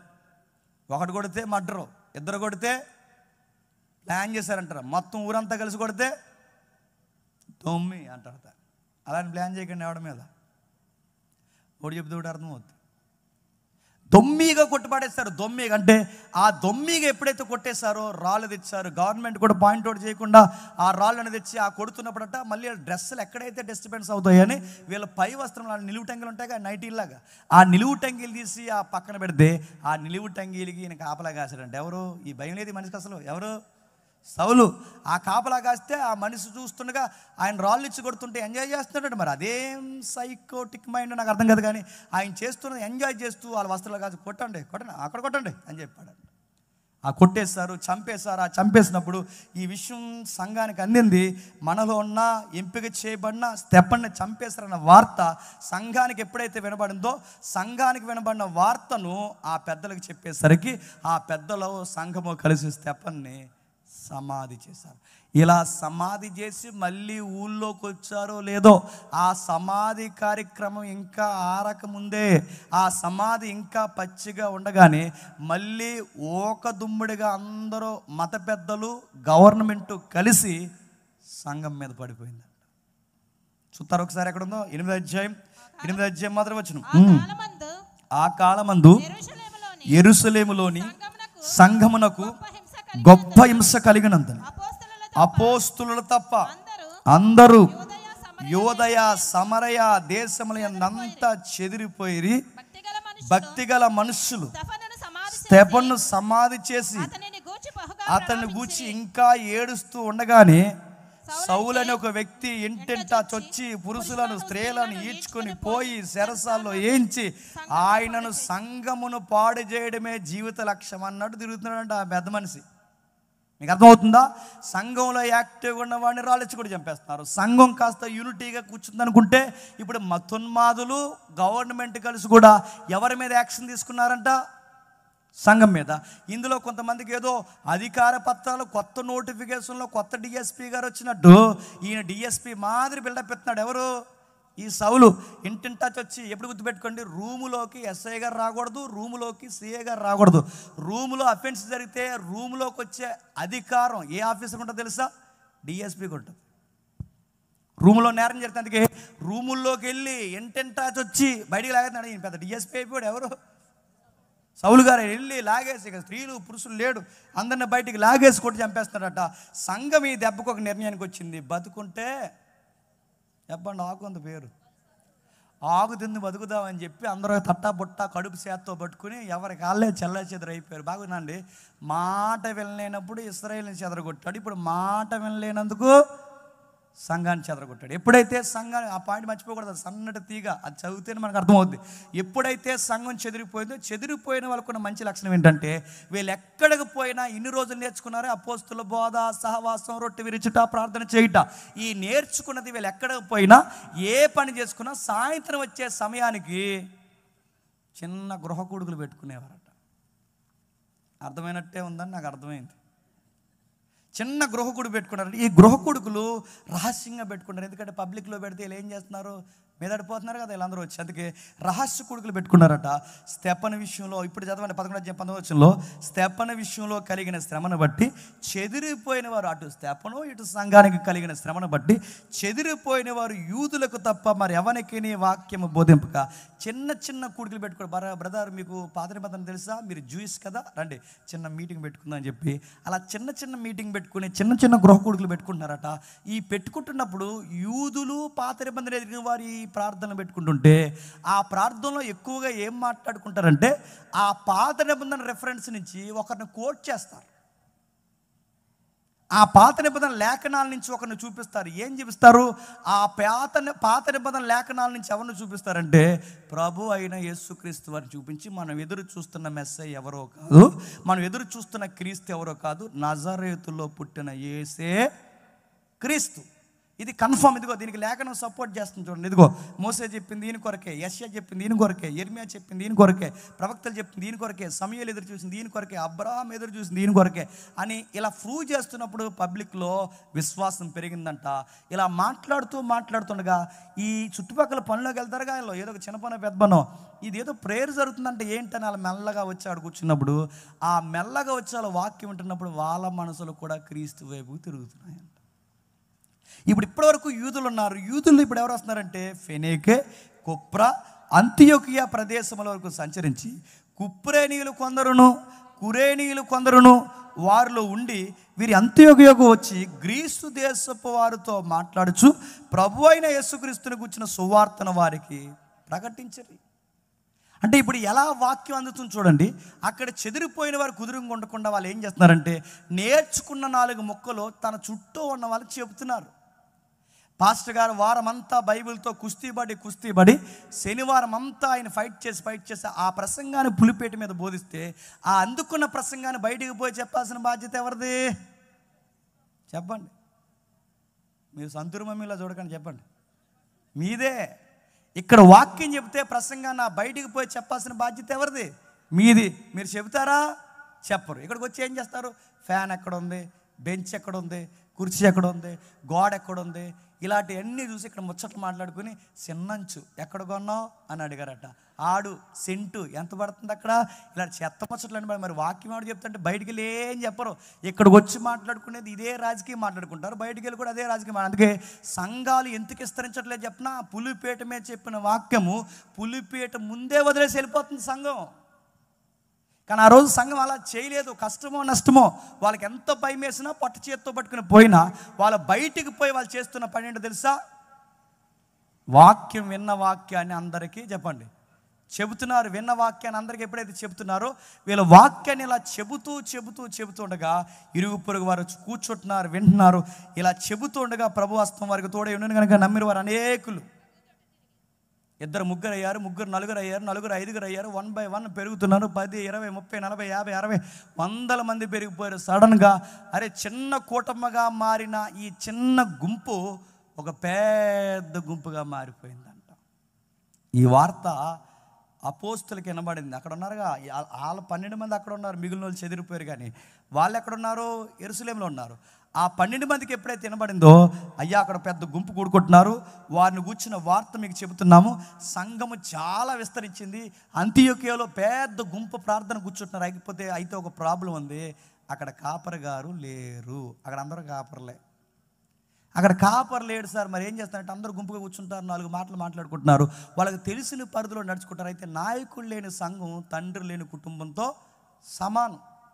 నాయకులు లేని సంఘం ఎలా ఉంటుందో, తండ్రి లేని కుటుంబం ఎలా ఉంటుందో, నాయకులు లేని సంఘం కూడా అలాగే ఉంటుంది. అందుకే మీరు చూడండి, తండ్రి ఉన్న పిల్లలు ఒకలా పెరుగుతారు, తల్లి ఉన్న పిల్లలు ఒకలా పెరుగుతారు. మీకు అదే గుర్తు. తల్లి తండ్రి నీడన పెరిగిన పిల్లలు ఒకలా పెరుగుతారు. ఇద్దరిలో ఎవరు లేకపోయినా ఆ పిల్లలు ఎదుగుదల చాలా తేడాగా ఉంటుంది. మీకు అదే గుర్తు. మీరు చూడండి ఎక్కడైనా. అందుకే ఆ కాపర్ లేడు. ఎప్పుడైతే ఆ కాపర్ లేడో, తండ్రి లేని సంఘం లాగా సంఘాన్ని ఉంటే అపోస్తులు చెప్పారు, అయ్యా ఇలా ఉంది ప్రాబ్లం అంటే అప్పుడు వాళ్ళు నిర్ణయించుకున్నారట, ఎవరిని పంపుదాం?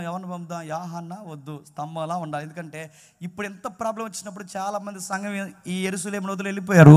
ఇప్పుడు 12 మంది కూడా కదిలితే ఇంకా మొత్తానికి సంఘం ఏమవుద్ది చెప్పండి? అక్కడ మూసేస్తారు, సెటర్ వేసేస్తారు. అందుకే సావో రేవో చచ్చిపోని ఇక్కడ చచ్చిపోతాం తప్ప ఇక్కడి నుంచి కదలకూడదని నిర్ణయించుకున్నారు. కనుకే 12 మంది అక్కడ ఉండిపోయారు. అప్పుడు వాళ్ళు నిర్ణయం తీసుకుని ఎవరిని పంపుదాం? మనం 12 మందిలో ఎవరు వద్దు, కానీ ఎవరిని పంపుదాం అంటే మనలాగే ఆవేశము, మనలాగే ఆత్మ తీవ్రత, మనలాగే భారము, మనలాగే దాతృత్వము, మనలాగే దేవుడు క్రీస్తు అంటే పిచ్చున్న మనిషి ఎవడున్నాడు, ఒక్కడిని కూడా పోగొట్టుకోకుండా అందరినీ సంపాదించుకునే, అందరి బాధలు నా బాధలు అనుకునే మంచి మనసు ఉన్నవాడు ఎక్కడున్నాడని అలా ఎతికి చూసినప్పుడు బర్నబా అనే వ్యక్తి కనబడ్డాడు. ఎవరట? బర్నబా. ఎవరి బర్నబా? భూస్వామి. ఎవరా బర్నబా? అప్పటికే ఎకరాలు రాసిచ్చాడు. ఎవరికి? సంఘానికి. అంత ఎకరాలు రాసిచ్చినా ఇంక రేపు నుంచి నేను ప్రార్థనకు రాను కానీ నా కోసం ప్రార్థన చేయండి అనలేదు ఆయన. మనం సంఘానికి ఏమని ఇస్తే 70 సార్లు చెప్పాలి. చెప్పకపోతే ఇంక వచ్చే సంవత్సరం ఇంకేమో. మనం ఫ్యాన్ ఇస్తే ఫ్యాన్ మీద రెక్కల మీద మన పేరు ఉండాలి. మైక్ ఇస్తే మైక్ మీద మన పేరు ఉండాలి. లేదా మైక్ ఎలా పనిచేస్తుంది నేను చూస్తూ ఉంటాం. బర్నబా అంతిచ్చినా గుర్తుపెట్టుకోండి, బర్నబా అంతిచ్చినా ఎక్కడ ఫేమ్ నేమ్ కోరుకోడు. ఆయనకి వాక్యం కావాలి. వాక్యం కొరకు ఆ భూమిని ఇచ్చాడు. ఆ భూమిని ఎప్పుడైతే ఇచ్చాడో ఆయన దాతృత్వం తెలుసు, ఆయన మనసు ఏంటో తెలుసా? అందరినీ ఆదరిస్తాడు. అందుకే ఆయన పరిశుద్ధాత్ముడి చేత ఆయనకు పెట్టబడిన పేరేంటో తెలుసా? ఆదరణ పుత్రుడు. ఎవరు? ఈ పదం ఎవరికి చెప్పినా ఆదరణకర్త అనే పదం ఎవరిది? పరిశుద్ధాత్ముడిది. ఆదరణకర్త అనే పదం పరిశుద్ధాత్ముడిది అయితే అదే పదం పొందుకున్నవాడు ఎవరు చెప్పండి? చిన్నోడు అంటారా, గొప్పోడు అంటారా చెప్పండి? చాలా గొప్పోడు. అందరి బాధలు నా బాధలు అనుకుంటాడు, అన్నీ మీద వేసుకుంటాడు, అందరినీ సంపాదించుకుంటాడు. కొన్నిసార్లు ఇతనికి ఈ పిచ్చేంటి అని చెప్పి అందరి చేత తిట్లు కూడా తింటాడు, కొంతమందిని దూరం చేసుకుంటాడు. అలాంటి మంచి మనసున్న వ్యక్తి చెప్పండి బర్నబా. అందుకే మీరు చూడండి, బర్నబా గారికి పౌలు గారికి గొడవ వచ్చింది కదా. ఎవరి విషయంలో? ఆ కుర్రోడు ఎవరు? మార్కు సువార్త రాశాడు కదా, మార్కు సువార్త. ఆ మార్కు సువార్త రాసిన కుర్రోడు వల్లే ఈ పెద్ద బర్నబా గారికి పౌలు గారికి గొడవ వస్తుంది. పౌలు గారు ఎలా అంటాడంటే మళ్ళా అంటాడు. ఆయన ఏమంటాడంటే, మధ్యలో వర్క్ మానేసి ఇంటికి పోయి మళ్ళీ పరిచర్యకు వస్తాను ఇలా అంటాడు. అటు ఇటు తిరిగేవాడు. నాకు వద్దంటాడు. ఈ మనిషికి ముక్కు మీద కోపం ఎక్కువ. ఎవరికి? పౌలు గారికి. వద్దంటే వద్దు, ఆడుండడానికి వీల్లేదు. బర్నబా గారి మనసు ఏంటంటే, వద్దని అనకూడదు, అందరినీ మనం స్వీకరించాలి, అందరిని మనం తిప్పుకొని ఈయన ఏంది రైటే అయింది రైటే. మధ్యలో మనం ఏం చేయాలంటే ముక్కు మీద నోటి మీద ముక్కు మీద చేయి, నోరు మూసి కూడా మంచిది. ఈ రోజుల్లో కనుక బర్నబా గారు పౌలు గారు అక్కడ దెబ్బలాడెట్టుకుంటే మధ్యలో జడ్జిలు ఎవరో చెప్పినా మనం తీర్పిచ్చేస్తాం, మీదే తప్పండి పౌలు గారు అంటాం. బైబిల్ సైలెంట్ చేసినారు, గుర్తుపెట్టుకోండి. కొంతమందికి పెద్దోళ్ళు గొడవలు అయినప్పుడు తోకలు కుదురుగా ఉండాలి, మధ్యలో దూరకూడదు. పౌలు గారికి బర్నబా గారు గొడవ అయినప్పుడు ఇద్దరిదే రైటే. ఆయన ఎలాంటాడంటే, దేవుడి పనికి ఇంపార్టెంట్ ఏమన్నాడు, మళ్ళీ ఎందుకు అంది ఈయన పాయింట్ రైటు. ఈయన ఎలాంటాడంటే, ఎర్లీ స్టేజ్లో ఉన్నారుగా, ఇస్తారులే నేర్చుకుంటారు అని ఈయన పాయింట్. ఈయనేమి ఎవరిని వదులుకోడు, ఈయన పని వస్తే ఎవడపోయినా పర్లేదు అంటాడు.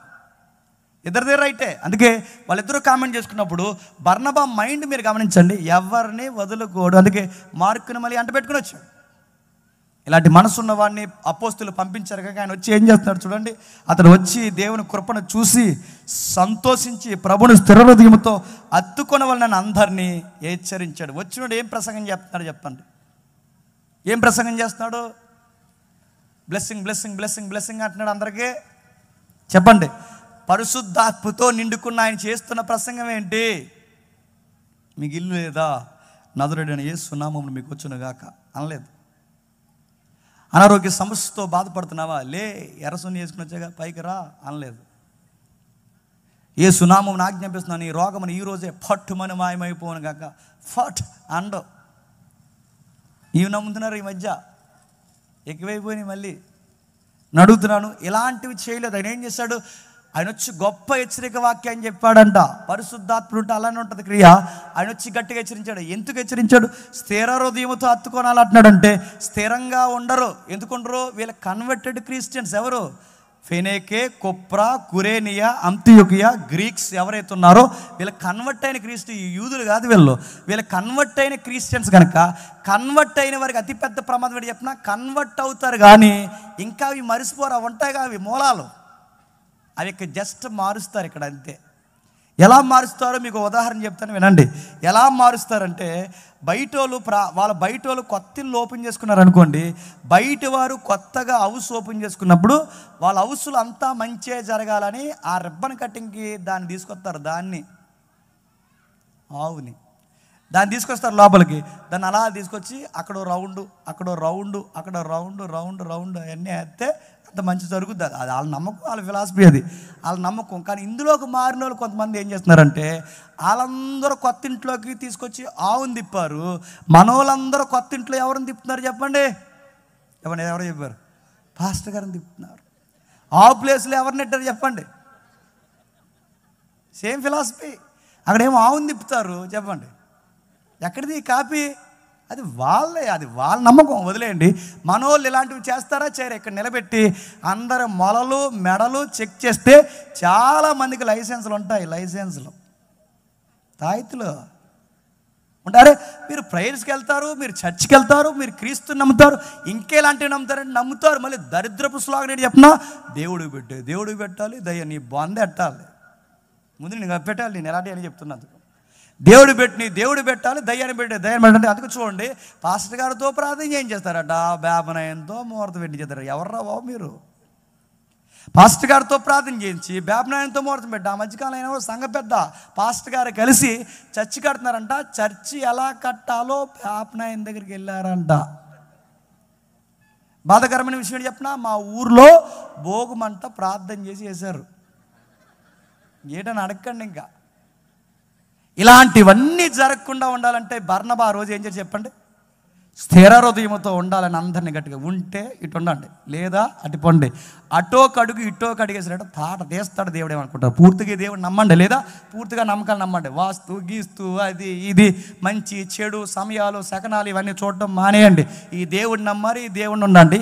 ఈయన సార్వత్రిక దేవుడు అని చెప్పి అందరు దేవుళ్ళలో కలిపేయకండి. ఉంటే ఈ దేవుడు, పోతే అటు పొండి.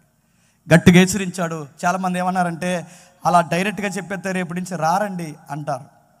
కొంతమంది నాకు ఏదికి ఎక్కే ముందు సలహాలు ఇస్తారనమాట. మరి హార్డ్గా చెప్పేకండి అంటారు.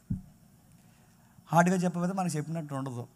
అదో ఆత్మ ప్రేరేపణ, అదో వరం.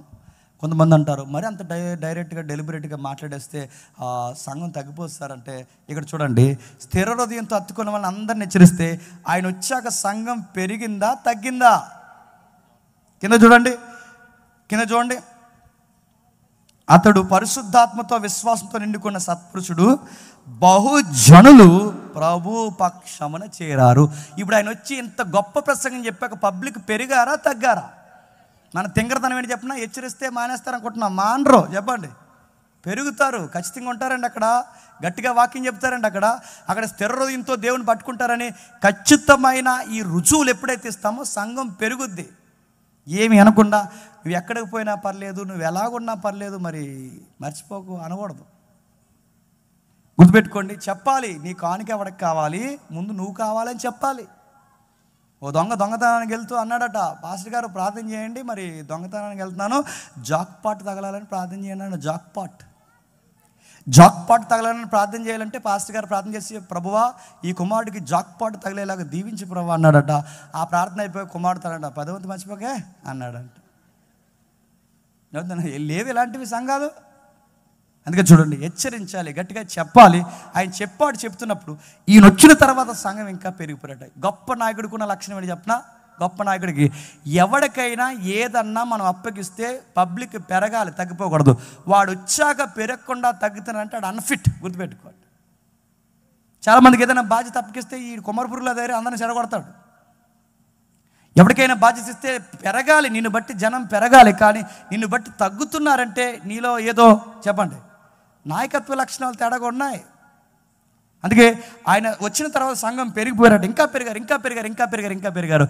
అప్పుడు బర్నబా గారికి అనిపించిందంట, ఇప్పుడు మేధావులు గ్రీకులు ఉన్నారు. గ్రీకులు అంటే చిన్నోళ్ళ, అరిస్టాటిల్ కానీ, ప్లేటో కానీ, సోక్రటిస్ కానీ, ఈ గొప్ప టాల్మీ కానీ, ఇలాంటి వాళ్ళు అందరూ పుట్టింది ఎక్కడ చెప్పండి, ఆ గ్రీకులే. ఆ మేధావులు ఆ రోజుల్లోనే అణువుల కొరకు మాట్లాడారు, ఆ రోజుల్లోనే కాస్మాలజీ మాట్లాడారు, ఆ రోజుల్లోనే గొప్ప సైన్స్ మాట్లాడారు. అలాంటి మేధావులకి సువార్త చెప్పాలి అంటే బర్నబా గారికి ఒక విషయం స్ట్రైక్ అయిందంట. ఇలాంటి మేధావులకు చెప్పాలంటే నేనుంటే సరిపోదు, ఇప్పుడు ఈ ప్లేస్లో సరైనడు ఒకడు ఉండాలి. ఆ సరైనడు పేరు చెప్పండి, పౌలు. నేను కాదు ఇప్పుడు చెప్పాల్సింది, పబ్లిక్ ఇంకా వాక్యాన్ని పట్టుకోవాలంటే ఆ మనిషి ఉండాలి. ఆ మనిషి చెబితే బాగుంటుందని సమయాన్ని ఎవరి చేతుల్లో పెట్టాడంట, పౌలు ఎత్తుక్కుంటూ వెళ్ళి, క్షమించండి, బర్నబా ఎత్తుక్కుంటూ వెళ్ళి పౌలు గారిని తోడుకుని వచ్చి, సౌలా సహోదరుడా, ఓ గొప్ప యజ్ఞం జరగబోతున్న అన్యుల ప్రాంతంలో రా, మనం అందరం కలిసి సువార్తలో ఇంకా సంఘాన్ని స్థిరపరుద్దాం రా అని బర్నబా పౌలు గారిని బలవంతంగా తీసుకొచ్చాడట. ఎందుకు బలవంతంగా తీసుకొచ్చాడు? అప్పటికి సంఘము పౌలు గారిని నమ్మట్లేదు. ఎందుకంటే ఆ బావుగారు చేసిన కార్యక్రమాలు మామూలు కార్యక్రమాలా? ఆయన లాగేశాడు, ఆయన కొట్టాడు, ఆయన చంపాడు. ఇప్పుడు సడన్గా నాకు ప్రభు మార్గం మధ్యలో కనబడ్డా నేను మారిపోయినట్టు నమ్ముతారా? ఏం స్కెచ్ చేసుకొచ్చాడో? ఇలా డౌట్స్ అన్నీ ఉన్నాయి. చూస్తున్నారు కానీ డౌట్. ఇలాంటి ఆయన ఇప్పుడు మారాడు అనగానే ఎక్కడో డౌట్. అందుకే ఆయనకి బహుశా ఆ ప్రేమ దొరకలేదేమో, నమ్మలేదేమో. సొంతూరికి మళ్ళీ తార్సుకు వెళ్ళిపోతే ఆ తార్సుకు వెళ్ళి మరీ ఎత్తుక్కుని తీసుకొచ్చిన వ్యక్తి ఎవరు చెప్పండి? బర్నబాకుండే గొప్ప క్వాలిటీస్ అని చెప్పిన, ఎవరు వెళ్ళిపోయినా మళ్ళీ తీసుకొస్తాడు. బర్నబా మనలాగా కాదు. ఇల్లాడు ఎత్తుక్కుంటూ తీసుకొచ్చాడు. బ్రదర్, మీకు విషయం చెప్పాలి, మీరైతే కరెక్ట్గా ఈ ప్రసంగం చెప్తారు. ఎందుకంటే పబ్లిక్ పెరిగారు, విద్య నెరిగిన జ్ఞానులు ఎక్కువ మంది ఉన్నారు. మీరు రండి, వీళ్ళకి వాక్యం చెప్తే కానీ రండి అని ఎప్పుడైతే తీసుకొచ్చాడో, ఆ తీసుకొచ్చిన తర్వాత ఆయన చెబుతున్న వాక్యానికి పబ్లిక్ ఇంకా పెరిగిపోయారట. ఈయన ఇద్దరు మేధావులు కలిసి ఏడాది వాక్యాన్ని ప్రకటిస్తే బహుజనులకు వాక్యం బోధించిన తర్వాత మొట్టమొదటి అంత్యోక్యలోని శిష్యులు క్రైస్తవులు అనబడ్డారట. ఇప్పుడు బాగానండి, ఫస్ట్ టైం హిస్టరీలో క్రిస్టియన్స్ అనే సౌండ్ ఎక్కడొచ్చింది తెలుసా? అంత్యోక్యలో వచ్చింది. ఆ రివైవల్కి కారణం ఎవరు తెలుసా? కూలీ నాలి చేసుకొని చిన్న చిన్న కూడుకులు పెట్టుకుని సంఘాన్ని కట్టారే, ఆ సామాన్యులే దానికి ఆరిజిన్ అయిపోయారంట. వాళ్ళే మూలమైపోయారు. ఆ మూలమైన వారి మీద ఈ పెద్దోళ్ళు ఇరువురు వచ్చి వాళ్ళు బోధించిన తర్వాత ఫస్ట్ టైం ఒక సౌండ్ వచ్చింది, క్రిస్టియన్స్. నిజానికి అది ఎట్టకారంగా పెట్టారు. ఎందుకంటే క్రీస్తు ఎలాగైతే మౌనంగా ప్రతి దాన్ని భరిస్తాడో వీళ్ళు కూడా అలాగే మౌనంగా భరిస్తున్నారు. లచ్చు క్రీస్తులాగే బతుకుతున్నారు కనుక వీళ్ళని ఏమని పేరెట్టారట? క్రైస్తవులు. క్రైస్తవులు అని పేరు పెట్టారంటే మీరు గమనించండి, వీళ్ళ క్రైస్తవులు ఎలా అనగలుగుతున్నారు? వాళ్ళ క్రీస్తును ఫాలో అవుతున్నారు. క్రీస్తుని ఎప్పుడైతే వాళ్ళు ఫాలో అవుతున్నారో క్రిస్టియన్స్ అనే సౌండ్ వచ్చింది. అప్పటి వరకు శిష్యులు అన్నారు, అప్పటి వరకు పరిశుద్ధులు అన్నారు, అప్పటి వరకు సంఘం అన్నారు. కానీ బైబిల్లో మొట్టమొదటిసారి ఏమన్నా చెప్పండి? అంతియోకియాలోని క్రైస్తవులు, మొట్టమొదటి శిష్యులు క్రైస్తవులు అనబడ్డారట. ఈ సౌండ్ ఎప్పుడైతే పెరిగిందో సంఘము స్థిరపరచబడింది. బాగా వినాలి, వ్యాలిడ్ పాయింట్స్ మనం చూసుకుని ముగిద్దాం. ఇప్పుడు ఏం జరుగుతుంది? ఇక 11వ అధ్యాయం తర్వాత నుంచి బాగా వినాలి, 11వ అధ్యాయం తర్వాత నుంచి 11వ అధ్యాయం ముందు వరకు, అంటే 10వ అధ్యాయం వరకు యెరూషలేము సంఘం యెరూషలేము సంఘం యెరూషలేము సంఘం యెరూషలేము సంఘం అని చదువుకుంటాం. కానీ 11వ అధ్యాయం నుంచి ఏ సంఘం అని చదువుకుంటాం తెలుసా? అంతియోకియా సంఘం. అంతియోకియా సంఘం ఎందుకు? యెరూషలేము సంఘం పేరెందుకు మరుగైంది, అంతియోకియా సంఘం పేరెందుకు తెర మీదకి వచ్చిందంటే అక్కడ పనికి మాలిన గొడవలకి పెద్ద పీట వేశారు. ఇప్పుడు చెప్పండి, మీకు ఏమర్థమవుతుందో హిస్టరీ చదువుతుంటే? అంటే దేవుడు ఎప్పుడు గుర్తుపెట్టుకోండి, కొన్నిసార్లు సంఘము నడవాల్సిన విధంగా నడవకపోతే దేవుడు చెదరగొట్టి మళ్ళీ కొత్త సంఘాలు ఫామ్ చేస్తాడు. అంతియోకియా సంఘం అని అక్కడి నుంచి అందుకు చూడండి, పౌలు గారు ఏ మిషనరీ ప్రయాణం చేసినా ఎక్కడి నుంచి స్టార్ట్ చేస్తాడో తెలుసా? అంతియోకియా. మళ్ళీ మిషనరీ ప్రయాణాన్ని ఎక్కడ ఎండ్ చేస్తాడో తెలుసా? అంతియోకియా. అంటే ఎక్కడ మీరు చూడండి, అంతియోకియా అంటే మీరు ఎక్కడ మాట్లాడండి అంతియోకియా సంఘానికి ఎంత పేరు వచ్చిందంటే అసలు నిజానికి అది సంఘం కాదు, చిన్న గృహకూడిక, సంధ్యవేళ గృహకూడికి పెట్టుకున్న ఆ గృహకూడికి కాస్త ఏమైపోయింది చెప్పండి? గొప్ప సంఘం అయిపోయింది. ఇప్పుడు చెప్పండి, సంఘం ఎప్పుడు ఊపిరి పీల్చుకుంటా చెప్పనా? అక్కడ ఎప్పుడైతే సత్యం మాట్లాడేవారు, సత్యం వినే వాళ్ళు ఉంటారో సంఘము విస్తరిస్తుంది. ఏ సంఘంలో అయితే సత్యానికి ప్రథమ స్థానం ఉండదో సంఘం సీలికలు అవుతుంది.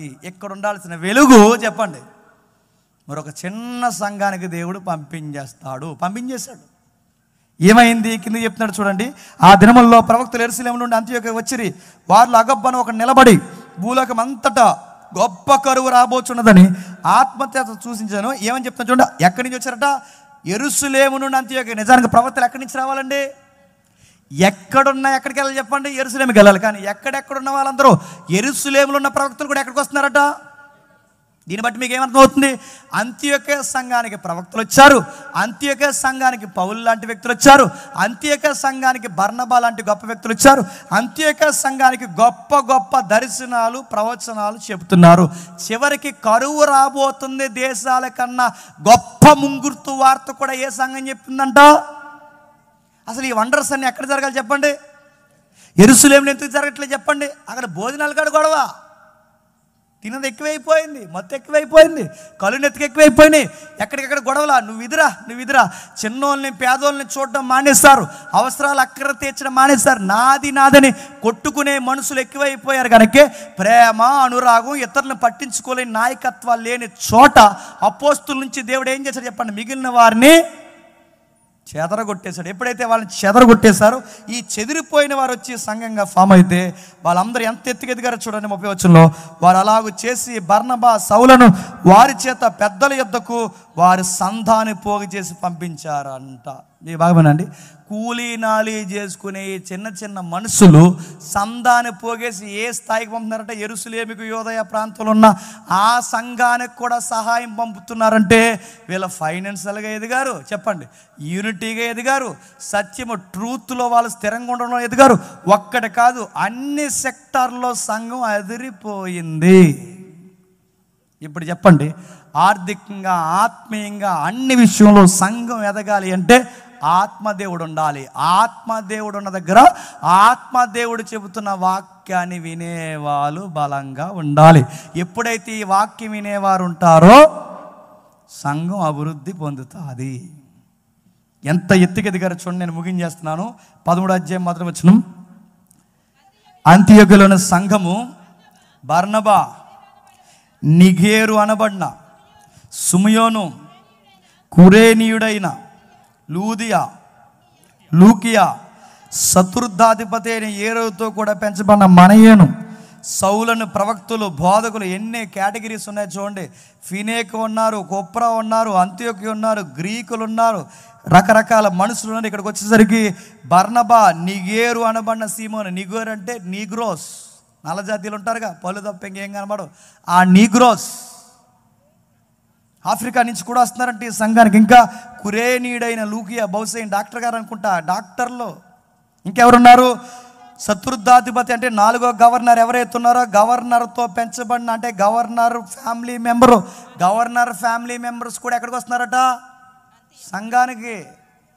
ఇప్పుడు చెప్పండి, గవర్నర్ ఫ్యామిలీ మెంబర్స్ వస్తున్నారు, డాక్టర్స్ వస్తున్నారు, నీగ్రోస్ వస్తున్నారు, గ్రీకులు వస్తున్నారు, కురేనియన్స్ వస్తున్నారు, ఇంకా కుప్రీలు వస్తున్నారు, రకరకాల మనుషులు వస్తున్నారు. ఎంతమంది అక్కడికి వస్తే సంఘం కొట్టుకుందా? యెరూషలేము సంఘంలో 2 రకాలు ఉన్నాయి, యూదులు, గ్రీకులు. యూదులు, గ్రీకులు 2 రకాలు ఉంటేనే కొట్టుకు చచ్చిపోయారు. ఇక్కడ ఎన్ని రకాలు ఉన్నాయి? కొన్ని 10 రకాల ప్రజలు ఉన్నా వాళ్ళు కొట్టుకోలేదంట. కారణం ఏంటి చెప్పనా? దానికి కారణం ఒకే ఒక్కటి. ఎక్కడ గొడవలు జరుగుతున్నాయో ఆ గొడవలు జరిగే కార్యక్రమాన్ని అక్కడ తక్కువ చేశారు. వాళ్ళు ఏం చేశారు? ఒక మంచి పని ఉంది. ఏం చేశారు చూసారా? ఇక్కడ బోధకులను తయారు చేశారట, ప్రవక్తలను తయారు చేశారట. వారి ప్రభువును సేవించుచు.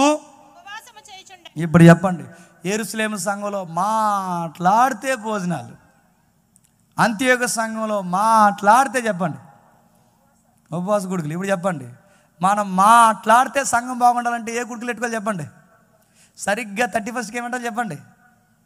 చెప్పరు మీరు. చెప్పండి, 31st ఏమెట్టాలి? ఫాస్టింగ్ ప్రేయర్ పెట్టాలి. డిసెంబర్ 25కి నన్ను అడిగితే పెట్టకండి, మీ ఇష్టం, పెడతా పెట్టలేదు మరి. కానీ నేను చెప్తున్నాను, సరిగ్గా ఆ టైంలోనే ఫాస్టింగ్ ప్రేయర్స్ పెడితే పబ్లిక్ వస్తారా? రారు. ఎప్పుడు వేయలేని టెంట్లు వేస్తారు, ఎప్పుడు వేయని కుర్చీలు వేస్తారు. ఎందుకు? ఆ రోజు కక్క ముక్క డొక్క గట్టిగా వేస్తారు. భక్తులు ఏడాదంతా తిరిగి వచ్చాం ప్రభువా, ఇంక ఏడాదంతా తిరిగి వచ్చిన మమ్మల్ని నీ రెక్కల సాటున, బలమైన రెక్కల సాటున మమ్మల్ని కాపాడు, మేము కోడిపిల్ల నీ వెనకాల దాక్కుంటామేమో అన్నారంట. చూసారా? అడుగుతున్నాను, ఇక్కడ సంఘంలో తీసుకున్న మంచి నిర్ణయం మాట్లాడితే ఫాస్టింగ్ అంటారంట. మాట్లాడితే చూడండి, భోజనాలు ఉంటే గొడవ, ఇక భోజనాలు లేకపోతే గొడవే లేదు. మొత్తానికి భోజనాలు లేవు, మాట్లాడితే ఉపవాస కొడుకులు పెట్టుకున్నారు. అందుకే చూడండి, ఈ సంఘంలో ఇన్ని రకాల మనుషులు ఉన్నా గొడవ రాలేదు. ఎందుకంటే వీళ్ళ సత్యాన్ని వినే ప్రజలు ఎక్కువైపోయారు. ఇప్పుడు చెప్పండి, మన సంఘాలు, మన పితరులు కట్టిన సంఘాలు, ఈ ఫారినర్స్ పెద్దలు కట్టిన సంఘాలు ఇంకా ఆశీర్వాదకరంగా మారిపోవాలి అంటే మన సంఘంలో ఉండే వెలుగు రేఖ ఒక్కటే. చెప్పండి, వాక్యము. వీళ్ళు ఎంత ఎత్తుకెదిగారు? ఒక్క మాట చెప్పి నేను ముగిస్తాను. పరిశుద్ధాత్ముడు వాళ్ళ మీదకి వచ్చి అన్నాడట, నేను బర్నబాను సౌలుని పిలిచిన పని కొరకు వారు నాకు ప్రత్యేకపరిచిన వారితో చెప్పను. అంతటా వారు ఉపవాసం ఉండి ప్రార్థన చేసి వారి మీద చేతులుంచి వారిని పంపించేశారు. మనమైతే పంపిస్తామా? పౌలు గారు లేకపోతే మేము కూడా ఆయన వెనకాల వెళ్ళిపోతాం అంటాం. మనం పౌలు గారి ఫ్యాన్స్. మనం చెప్పండి, బర్నబా గారు లేకపోతే మేము బర్నబా గారి ఫ్యాన్స్, బర్నబా గారితో వెళ్ళిపోతాం. ఈ మధ్య చూసారా, ఒక పాస్టర్ గారు చచ్చిపోతే ఇంకా ఆ సంఘం ఉంటుందా? ఇంక మూసేయడం. ఎందుకంటే ఇంకా పాస్టర్ గారి ఫ్యాన్స్ వాళ్ళు. ఈ పాస్టర్ గారు లేకపోతే ఉండరు, ఆ పాస్టర్ గారు లేకపోతే ఉండరు. ఆ సంఘం చూడండి ఎంత ఎత్తుకెదిగిందో. బర్నబా గారు వెళ్ళిపోయినా నో ప్రాబ్లం, పౌలు గారు వెళ్ళిపోయినా నో ప్రాబ్లం, ప్రవక్తలు వెళ్ళిపోయినా నో ప్రాబ్లం. ఎందుకంటే వీళ్ళెవ్వరూ లేనప్పుడే మేము ఏం కట్టాం చెప్పండి? సంఘాన్ని కట్టాం. వీళ్ళెవ్వరు లేనప్పుడే మేము సంఘాన్ని కట్టామంటే మరలా కొత్త బోధకుల్ని మేము తయారు చేస్తాం. ఎంత ఎత్తుకెదిగని చెప్పినా వాళ్ళు ఆర్థికంగా ఎదిగారు, బోధలు ఎదిగారు, ప్రవక్తను తయారు చేయడం ఎదిగారు, బోధకులను తయారు చేయడం ఎదిగారు. కొత్త జాతుల్ని తారతమ్యాలు లేకుండా అందరినీ ప్రేమానురాగంలో కట్టేంత ఎత్తులోకి ఎదిగారు. ఇప్పుడు చెప్పండి, సంఘం బాగుండాలంటే సంఘానికి ఉండాల్సిన ముఖ్యమైన సూత్రం ఏంటి చెప్పినా? గొప్పోడు చిన్నోడు కాదు, ఇక్కడ అందరూ సమానం. జేమ్స్ గారి కుటుంబాన్ని ఒకలా చూసి సామాన్య కుటుంబం ఒకలా చూస్తే చెల్లదు కాక చెల్లదు. అవి సంతలో బాగుంటాయి, సంఘంలో బాగోదు. ఇక్కడ జేమ్స్ గారు అయినా, జేమ్స్ గారి కుటుంబం అయినా, సామాన్యులైనా అంతా ఒక్కటే. నేను వస్తున్నప్పుడు నాకు బాడీ గార్డులు ఉండకూడదు. ఈ పిలిచే వాళ్ళకి అసలు బుద్ధి ఉండదు. బాడీ గార్డులు వచ్చేదారు 50 మంది, మళ్ళీ బాడీ గార్డులు ఎలా వచ్చి తప్పకుండా ఎవడ అడ్డులేడు, మీరే అడ్డు. తప్పకుండా ఎందుకు తప్పకుండా అంటారు చెప్పనా? తప్పుకొని అనకపోతే ఎవరే లేపు చూడరని. అందుకు బాడీ గార్డ్స్ వీళ్ళకి మళ్ళీ మనిషికి 1000 రూపాయలు అంట, ఎవరైనా అడగకండి. వాళ్ళకు కూడా సందాలో వాళ్ళకి అవన్నీ డీల్స్ అయితేనే వస్తున్నారు, నడుతున్నారు. అక్కడి నుంచి మళ్ళీ ఎమ్మెల్యే గారిలాగా లైట్లు ఆరెంజ్తో నిన్ను ఎవడరా రమ్మన్నదని అనిపిస్తుందండి నాకు. ఇప్పుడు నేను ఎవరు చెప్పేది, నేను మిలిటరీలో రిటైర్ అయిపోయిన ఆఫీసర్, నీకు థ్రెట్ ఉందా? నడుతున్నాను. ఎలా వెళ్ళిన వారు సామాన్యంగా కూర్చుని, అందుకే అండి వాక్యం ఎవరు బాగా చెప్తారు చెప్పినా, నాకు తెలిసిన పరిధిలో నా 18 సంవత్సరాల సేవా జీవితాన్ని బట్టి చెప్తున్నాను, వాక్యం ఎవరు బాగా చెప్తారు చెప్పినా, కింద నుంచి నలిగి విరిగి వేసారిపోయి ఇరుకులలో విశాలత చూసిన వాడే వాక్యం చెప్తాడు. సొక్కాలు గరిని సుఖభోగులు ఏం చెప్తారు వాక్యం? వాళ్ళకేం తెలుసు వాక్యం? వాళ్ళ తలకాయ వాళ్ళకి తినడం మెక్కడం తప్ప వాళ్ళకి ఏమీ తెలియదు. వాక్యం ఎవరు బాగా చెప్తారు? కింద నుంచి బరకల స్థాయికి వస్తారు చూసారా, వాళ్ళు చెబుతాడు వాక్యం. అందుకే చూడండి, ఈ కింద నుంచి నలిగిపోయిన వారు కనుక వాళ్ళకి ఆ యొక్క లక్షణాలు ఉన్నాయి. వీళ్ళు వెళ్ళిపోయినా కానీ మేము బోధించగలం, నిలబెట్టగలం. యేసు ప్రభు నామాన్ని మేము గట్టిగా స్థిరపరచగలం. ఇప్పుడు చెప్పండి, ఇలాంటి పెద్దలు, ఇలాంటి నాయకులు, ఇలాంటి కృప కలిగిన గొప్ప బాధ్యత కలిగిన వారు ప్రాణభయం ఉన్నా వాళ్ళ వాక్యం చెప్పడం మాలేదు. అందుకే ఎన్ని జాతులు ఉన్నా కానీ వాళ్ళు ఒక్కటే స్లోగంతో బతికారు. ఇప్పుడు చెప్పండి, మన సంఘాలు కూడా వర్ధిల్లాలి అంటే చిన్నోడినైనా పెద్దోడినైనా ఒకలాగే చూడాలి. ఒక్క ఉదాహరణ చెప్పి ముగిస్తాను, ఒట్టే చెప్తున్నాను. ప్రసంగం అంతట్లో అంటే ఒక పాస్టర్ గారు అన్నారు, ఒక మాట మాత్రం బాగా నచ్చుతుందంట. ఆ మాట చెప్పినా ముగిస్తున్నాను అన్నారు. నచ్చుతుందనే చెప్తాం, ఏం ముగించాం, గుర్తుపెట్టుకోండి. ముగిస్తాను నిజంగానే, ఒట్టే చెప్తున్నాను. ఒక ఎగ్జాంపుల్ చెప్తానండి. ఒక సంఘ పెద్దలు ఎవరైతే ఉన్నారో చిన్నోళ్ళని పెద్దోళ్ళని ఒకలానే చూడాలనడానికి ఉదాహరణ చెప్తాను. చూడకే గొడవలు వస్తాయి. ఒక ఆయన తీసుకొచ్చారు. తీసుకొస్తే మనకి ఈవెంట్స్ జరుగుతున్నప్పుడు స్థానిక ఎమ్మెల్యే గారిని అలా తీసుకొస్తారుగా. ఎమ్మెల్యే గారు మంచిగా, ఎమ్మెల్యే గారిని ఏమంటలేదు. ఆ ఎమ్మెల్యే గారిని తీసుకొస్తే ఓ సంఘ పెద్ద, మరి ఈయన సంఘ పెద్ద తెలియదు, పార్టీ పెద్ద తెలియదు, రెండింటిలో తిరుగుతుంటారు కొంతమంది పెద్దలు. ఆయన సంఘ పెద్ద, పార్టీ పెద్ద తెలియదు. ఈ సంఘ పెద్ద వెళ్ళిపోయి ఎమ్మెల్యే గారు అక్కడి నుంచి తీసుకుని వచ్చేస్తున్నాడు. అట్లా తీసుకుంటూ వస్తూ పాస్టర్ గారు చెప్తుంటే, చనిపోయిన ప్రవీణ్ పగడాల గారు ఉన్నారుగా, ఆ వాక్యం చెప్తుంటే ఆయన వాక్యం చెబుతుండగా లైవ్ వెళ్తుంది అనుకుంటా, పేరు చెప్పేసాను అనవసరంగా. మళ్ళీ వాళ్ళంటే బాధపడిన దేవుడు వారిని దీవించను కాక, ఆమెనంట. సరే ఏది ఏమైనా కానీ ఆయన తీసుకొచ్చి ఆయన వాకింగ్ చెప్తుంటే ఎమ్మెల్యే గారు వచ్చారు. లోపల ఎమ్మెల్యే గారు వస్తే ఈ సంఘ పెద్ద, పార్టీ పెద్ద తెలియని ఆయన వచ్చేసి అక్కడి నుంచి ఆపండి ఎమ్మెల్యే గారు వస్తున్నారు, ఆపండి అని ఎమ్మెల్యే గారు వస్తున్నారని చెప్పి ఆ వాక్యాన్ని ఆపింగ్ చేశారు. పాస్టర్ గారు కూర్చున్నారు. కూర్చుంటే మైకు ఎమ్మెల్యే గారికి ఇవ్వడానికి చూస్తుంటే ఎమ్మెల్యే గారు మంచి ఆయన కనుక ఎమ్మెల్యే గారు అన్నారంట, ఆయన ఏదో దేవుని ప్రవచనం చెప్తున్నాడు, ఆపకండి, ఆయన వాక్యాన్ని చెప్పనివ్వండి, అయిన తర్వాత నేను ఎక్కుతానని. ఎమ్మెల్యే గారు అలా మర్యాదగా కింద కూర్చున్నాను. ఎమ్మెల్యే గారు మంచివాడు, ఆయన దేవుని మాటలు మనం ఆపకూడదు, మధ్యలో జరిగే కార్యక్రమం జరగండి అంటే మళ్ళీ సిగ్గులేని పార్టీయో సంఘ పెద్ద తెలియని సిగ్గులేని పెద్దవాడు చూసారా, కొనసాగించండి అన్నాడంట. అప్పుడు ఆ మైకు పాస్టర్ గారికి ఇస్తే ఆ పాస్టర్ గారు అన్నారు, బాధపడితే ఏమన్నా తెలుసా, ఒక ఎమ్మెల్యేకి, ఒక అన్యుడికి మన దేవుని వాక్యం మీద ఉన్న గౌరవం మన సంఘ పెద్దలకు లేనందుకు బాధపడుతున్నాను అన్నాడు ఆ రోజు ఆ పాస్టర్ గారు. నేనుంటే ఏముందని చెప్పనా, ఒక అన్యుడికి దేవుని వాక్యం మీద ఉన్న గౌరవం మన సన్నాసి గారికి లేనందుకు బాధపడుతున్నారు అందరినీ. అయితే సీరియస్గా చెప్తున్నాను, వాక్యానికి ప్రథమ స్థానం ఇవ్వండి. చిన్నోడిలాగా చెప్పండి, పెద్దోడిలాగా చూడకూడదు. ఇక్కడ ఎమ్మెల్యే గారైనా ఒకటే, ఎంపీ గారైనా ఒకటే, గవర్నర్ మెంబర్స్ ఇక్కడ ఉన్నారుగా, గవర్నర్ ఫ్యామిలీ మెంబర్స్ అయినా ఒకటే, గ్రీకులైనా ఒకటే, నీగ్రోస్ అయినా ఒకటే, డాక్టర్లు అయినా ఒకటే, యాక్టర్లు అయినా ఎవరైనా ఈ సంఘంలో అందరూ సమానము. పేదోడైనా గొప్పోడైనా, నలిగిన సొక్కా వేసుకున్నవాడైనా, ఇస్త్రీ సొక్కా వేసుకున్నవాడైనా, ఉంగరాలు పెట్టుకున్నాడు, ఉంగరాలు లేనోడైనా, ఎవడైనా కఠినమైన పేదోడైనా గొప్పోడైనా ఇక్కడ అందరూ సమానం. ఇక్కడ అందరి బాధల్ని అందరూ భరిస్తారు. నీకు బాధ వస్తే నాకు బాధే, నువ్వు ఏడిస్తే నేను ఏడుస్తాను, నీ బాధని నా బాధగా తీసుకుంటాను, నీ కుటుంబ సమస్యను నేను మీద వేసుకుని తిరుగుతాను. ఎందుకంటే ఇది సంఘము, ఒకరిని ఒకరు ఆదరించుకోవడానికే సంఘంగా పిలువబడ్డాం. ఇలాంటి ప్రేమలు ఎప్పుడైతే సంఘంలో ఉంటాయో ఆ సంఘం వర్ధిల్లుతుంది. సంఘానికి లక్షణం ఎక్కడో తెలుసా, ఈ సంఘానికి శిరస్సు అయిన క్రీస్తువి ఆ లక్షణాలు. మీరు క్రీస్తు యొక్క పరిచర్ని మీరు గమనించండి. ప్రభు అయిన యేసుక్రీస్తు వారి ఆ ఇంట్లో ఏదో జరిగితే ఈయనకి ఎందుకండి, వాళ్ళ ఇంటికి పోయి ఏడుస్తాడు ఈయన. ఎవరు? యేసుక్రీస్తు. అదే పరిచర్య అంటే. ఆ ఇంట్లో కుర్రోడు సరిపోతే ఆ తల్లిని దగ్గర పెట్టుకుని ఏడుస్తాడేంటి ఈయన? అదే పరిచర్య అంటే. ఆ గుడ్డోలు ఎవరో దావీదు కుమారుడా మమ్మల్ని కరుణించవయ్య అంటే ఆ కుష్ఠోలు చేతులు పట్టుకుని ఏడుస్తాడంటే అదే పరిచర్య అంటే. మనం ఉంటే ఏమన్నా తెలుసా, మీకు ఎందుకు ప్రభు అన్నింటిలోకి దూరతారంటాం మనం. ఇప్పుడు నాకు అదే గొడవ, మీరు ఎందుకు అన్నింటిలోకి దూరతారంటే నేను అడుగుతున్నాను. అన్నింటిలో దూరాలి, ఎందుకంటే సంఘం ఇది. అన్నింటిలో దూరాలి, అన్నీ మీద వేసుకోవాలి. అందుకే ప్రభు అయిన యేసుక్రీస్తు వారు చూడండి, కుంటివారి దగ్గరికి పోయారు, గుడ్డివారి దగ్గర పోయారు, ఏడ్చే వాళ్ళ దగ్గరికి పోయారు, హక్కులు లేని అనాథుల దగ్గరికి పోయాడు. అందరేమో నా బాధలు అనుకున్నాడు. ఆ బాధలు, ఇతరుల బాధలు కూడా మీదేసుకునే లక్షణాలే ప్రభు అయిన యేసుక్రీస్తు వారి లక్షణం. ఆ లక్షణాలు ఎవరికి ఉండాలి తెలుసా? సంఘానికి ఉండాలి. మా వాడిని ఒకలా చూస్తాను, బయట ఒకలా చూస్తానంటే ఇది బయట బాగుంటుంది, సంఘంలో బాగోదు కనుక బాగోదు. అందుకే సంఘము వర్ధిల్లాలంటే సూత్రం ఒకటే, అందరూ చెప్పండి సమానము, అందరం ఒక్కటే. ఇందులో చుట్టాలు పట్టాలు బీరకాయ పీసులు లేవు. చెప్పండి, మనమందరం క్రీస్తు బిడ్డలం, మనమందరం క్రైస్తవులం. ఈయన ప్రెసిడెంట్ గారి తారీఖు, ఎమ్మెల్యే గారి తారీఖు, ఎమ్మెల్యే గారి బయట పోయి చూసుకుని మీ పని. ఇక్కడ మాత్రం ఒక్కటే. అంటే ఎమ్మెల్యే గారి తారీఖు మీరు పాట ఎవరంటే ఎవరో భక్తునోళ్ళకి ఇస్తారు. ఇక్కడ నన్ను అడిగితే అలాగే చెప్తాను. నన్ను అడిగితే ఎవరైతే ఇక్కడ రికమెండేషన్ కుదరో, ఇక్కడ అన్నీ కుదరో, అదేంటంటే మేము ఇచ్చాం మరి ₹5 చదవరంటే చదవరా, టైం అంటే చదువుతారు, లేదా మానేస్తారు.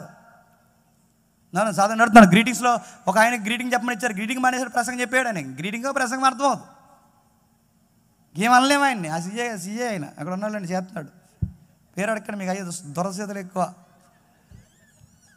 నడుతున్నాను, ఇలాంటివన్నీ సంఘంలో కుదరో. నడుతున్నాను, ప్రసంగం ఆపేశారు ఆ రోజు. ఆ ప్రసంగం ఇక్కడ ఎవరు అనుకున్నారు? నేనే. ఆయన గ్రీటింగ్ చెప్పమని ఇస్తా, సీఏ గారు చెప్తాను లాస్ట్ని చెప్పాడు. నేను చెప్పాను 3 నిమిషాలు ముగిస్తాను, 3 నిమిషాలు మొత్తం ముగించాను. ఎందుకంటే ఆయన చెప్పాడు, వినండి. ఈ మోమాటాలు ఇవి అవి చేసి మీరు వాక్యానికి ప్రథమ స్థానం ఇవ్వకపోతే పరిశుద్ధాత్ముడు ఆనందిస్తాడా? అందుకే సంగమా, వాక్యానికి ప్రథమ స్థానం ఇవ్వండి, ప్రేమకు ప్రథమ స్థానం ఇవ్వండి, పేదోడిని గొప్పోడిని ఒకలాగే చూడండి, అందరినీ ఆదరించండి, యేసుప్రభు లక్షణాలు కలిగి ఉండండి. మనోళ్ళనే కాదు బయటోళ్ళని కూడా మనోళ్ళలాగే చూడండి. నీ ఇంట్లో ప్రాబ్లం వస్తే నువ్వు ఎంత బాధపడుతున్నావో, సంఘంలో ఎవరికి ప్రాబ్లం వచ్చినా అంత బాధపడు. నీ సంఘాన్ని ఆశీర్వదించి యేసు నామములో దేవుడు ఆశీర్వాదకరంగా మార్చునుగాక. ఆమేన్, ఆమేన్, ఆమేన్.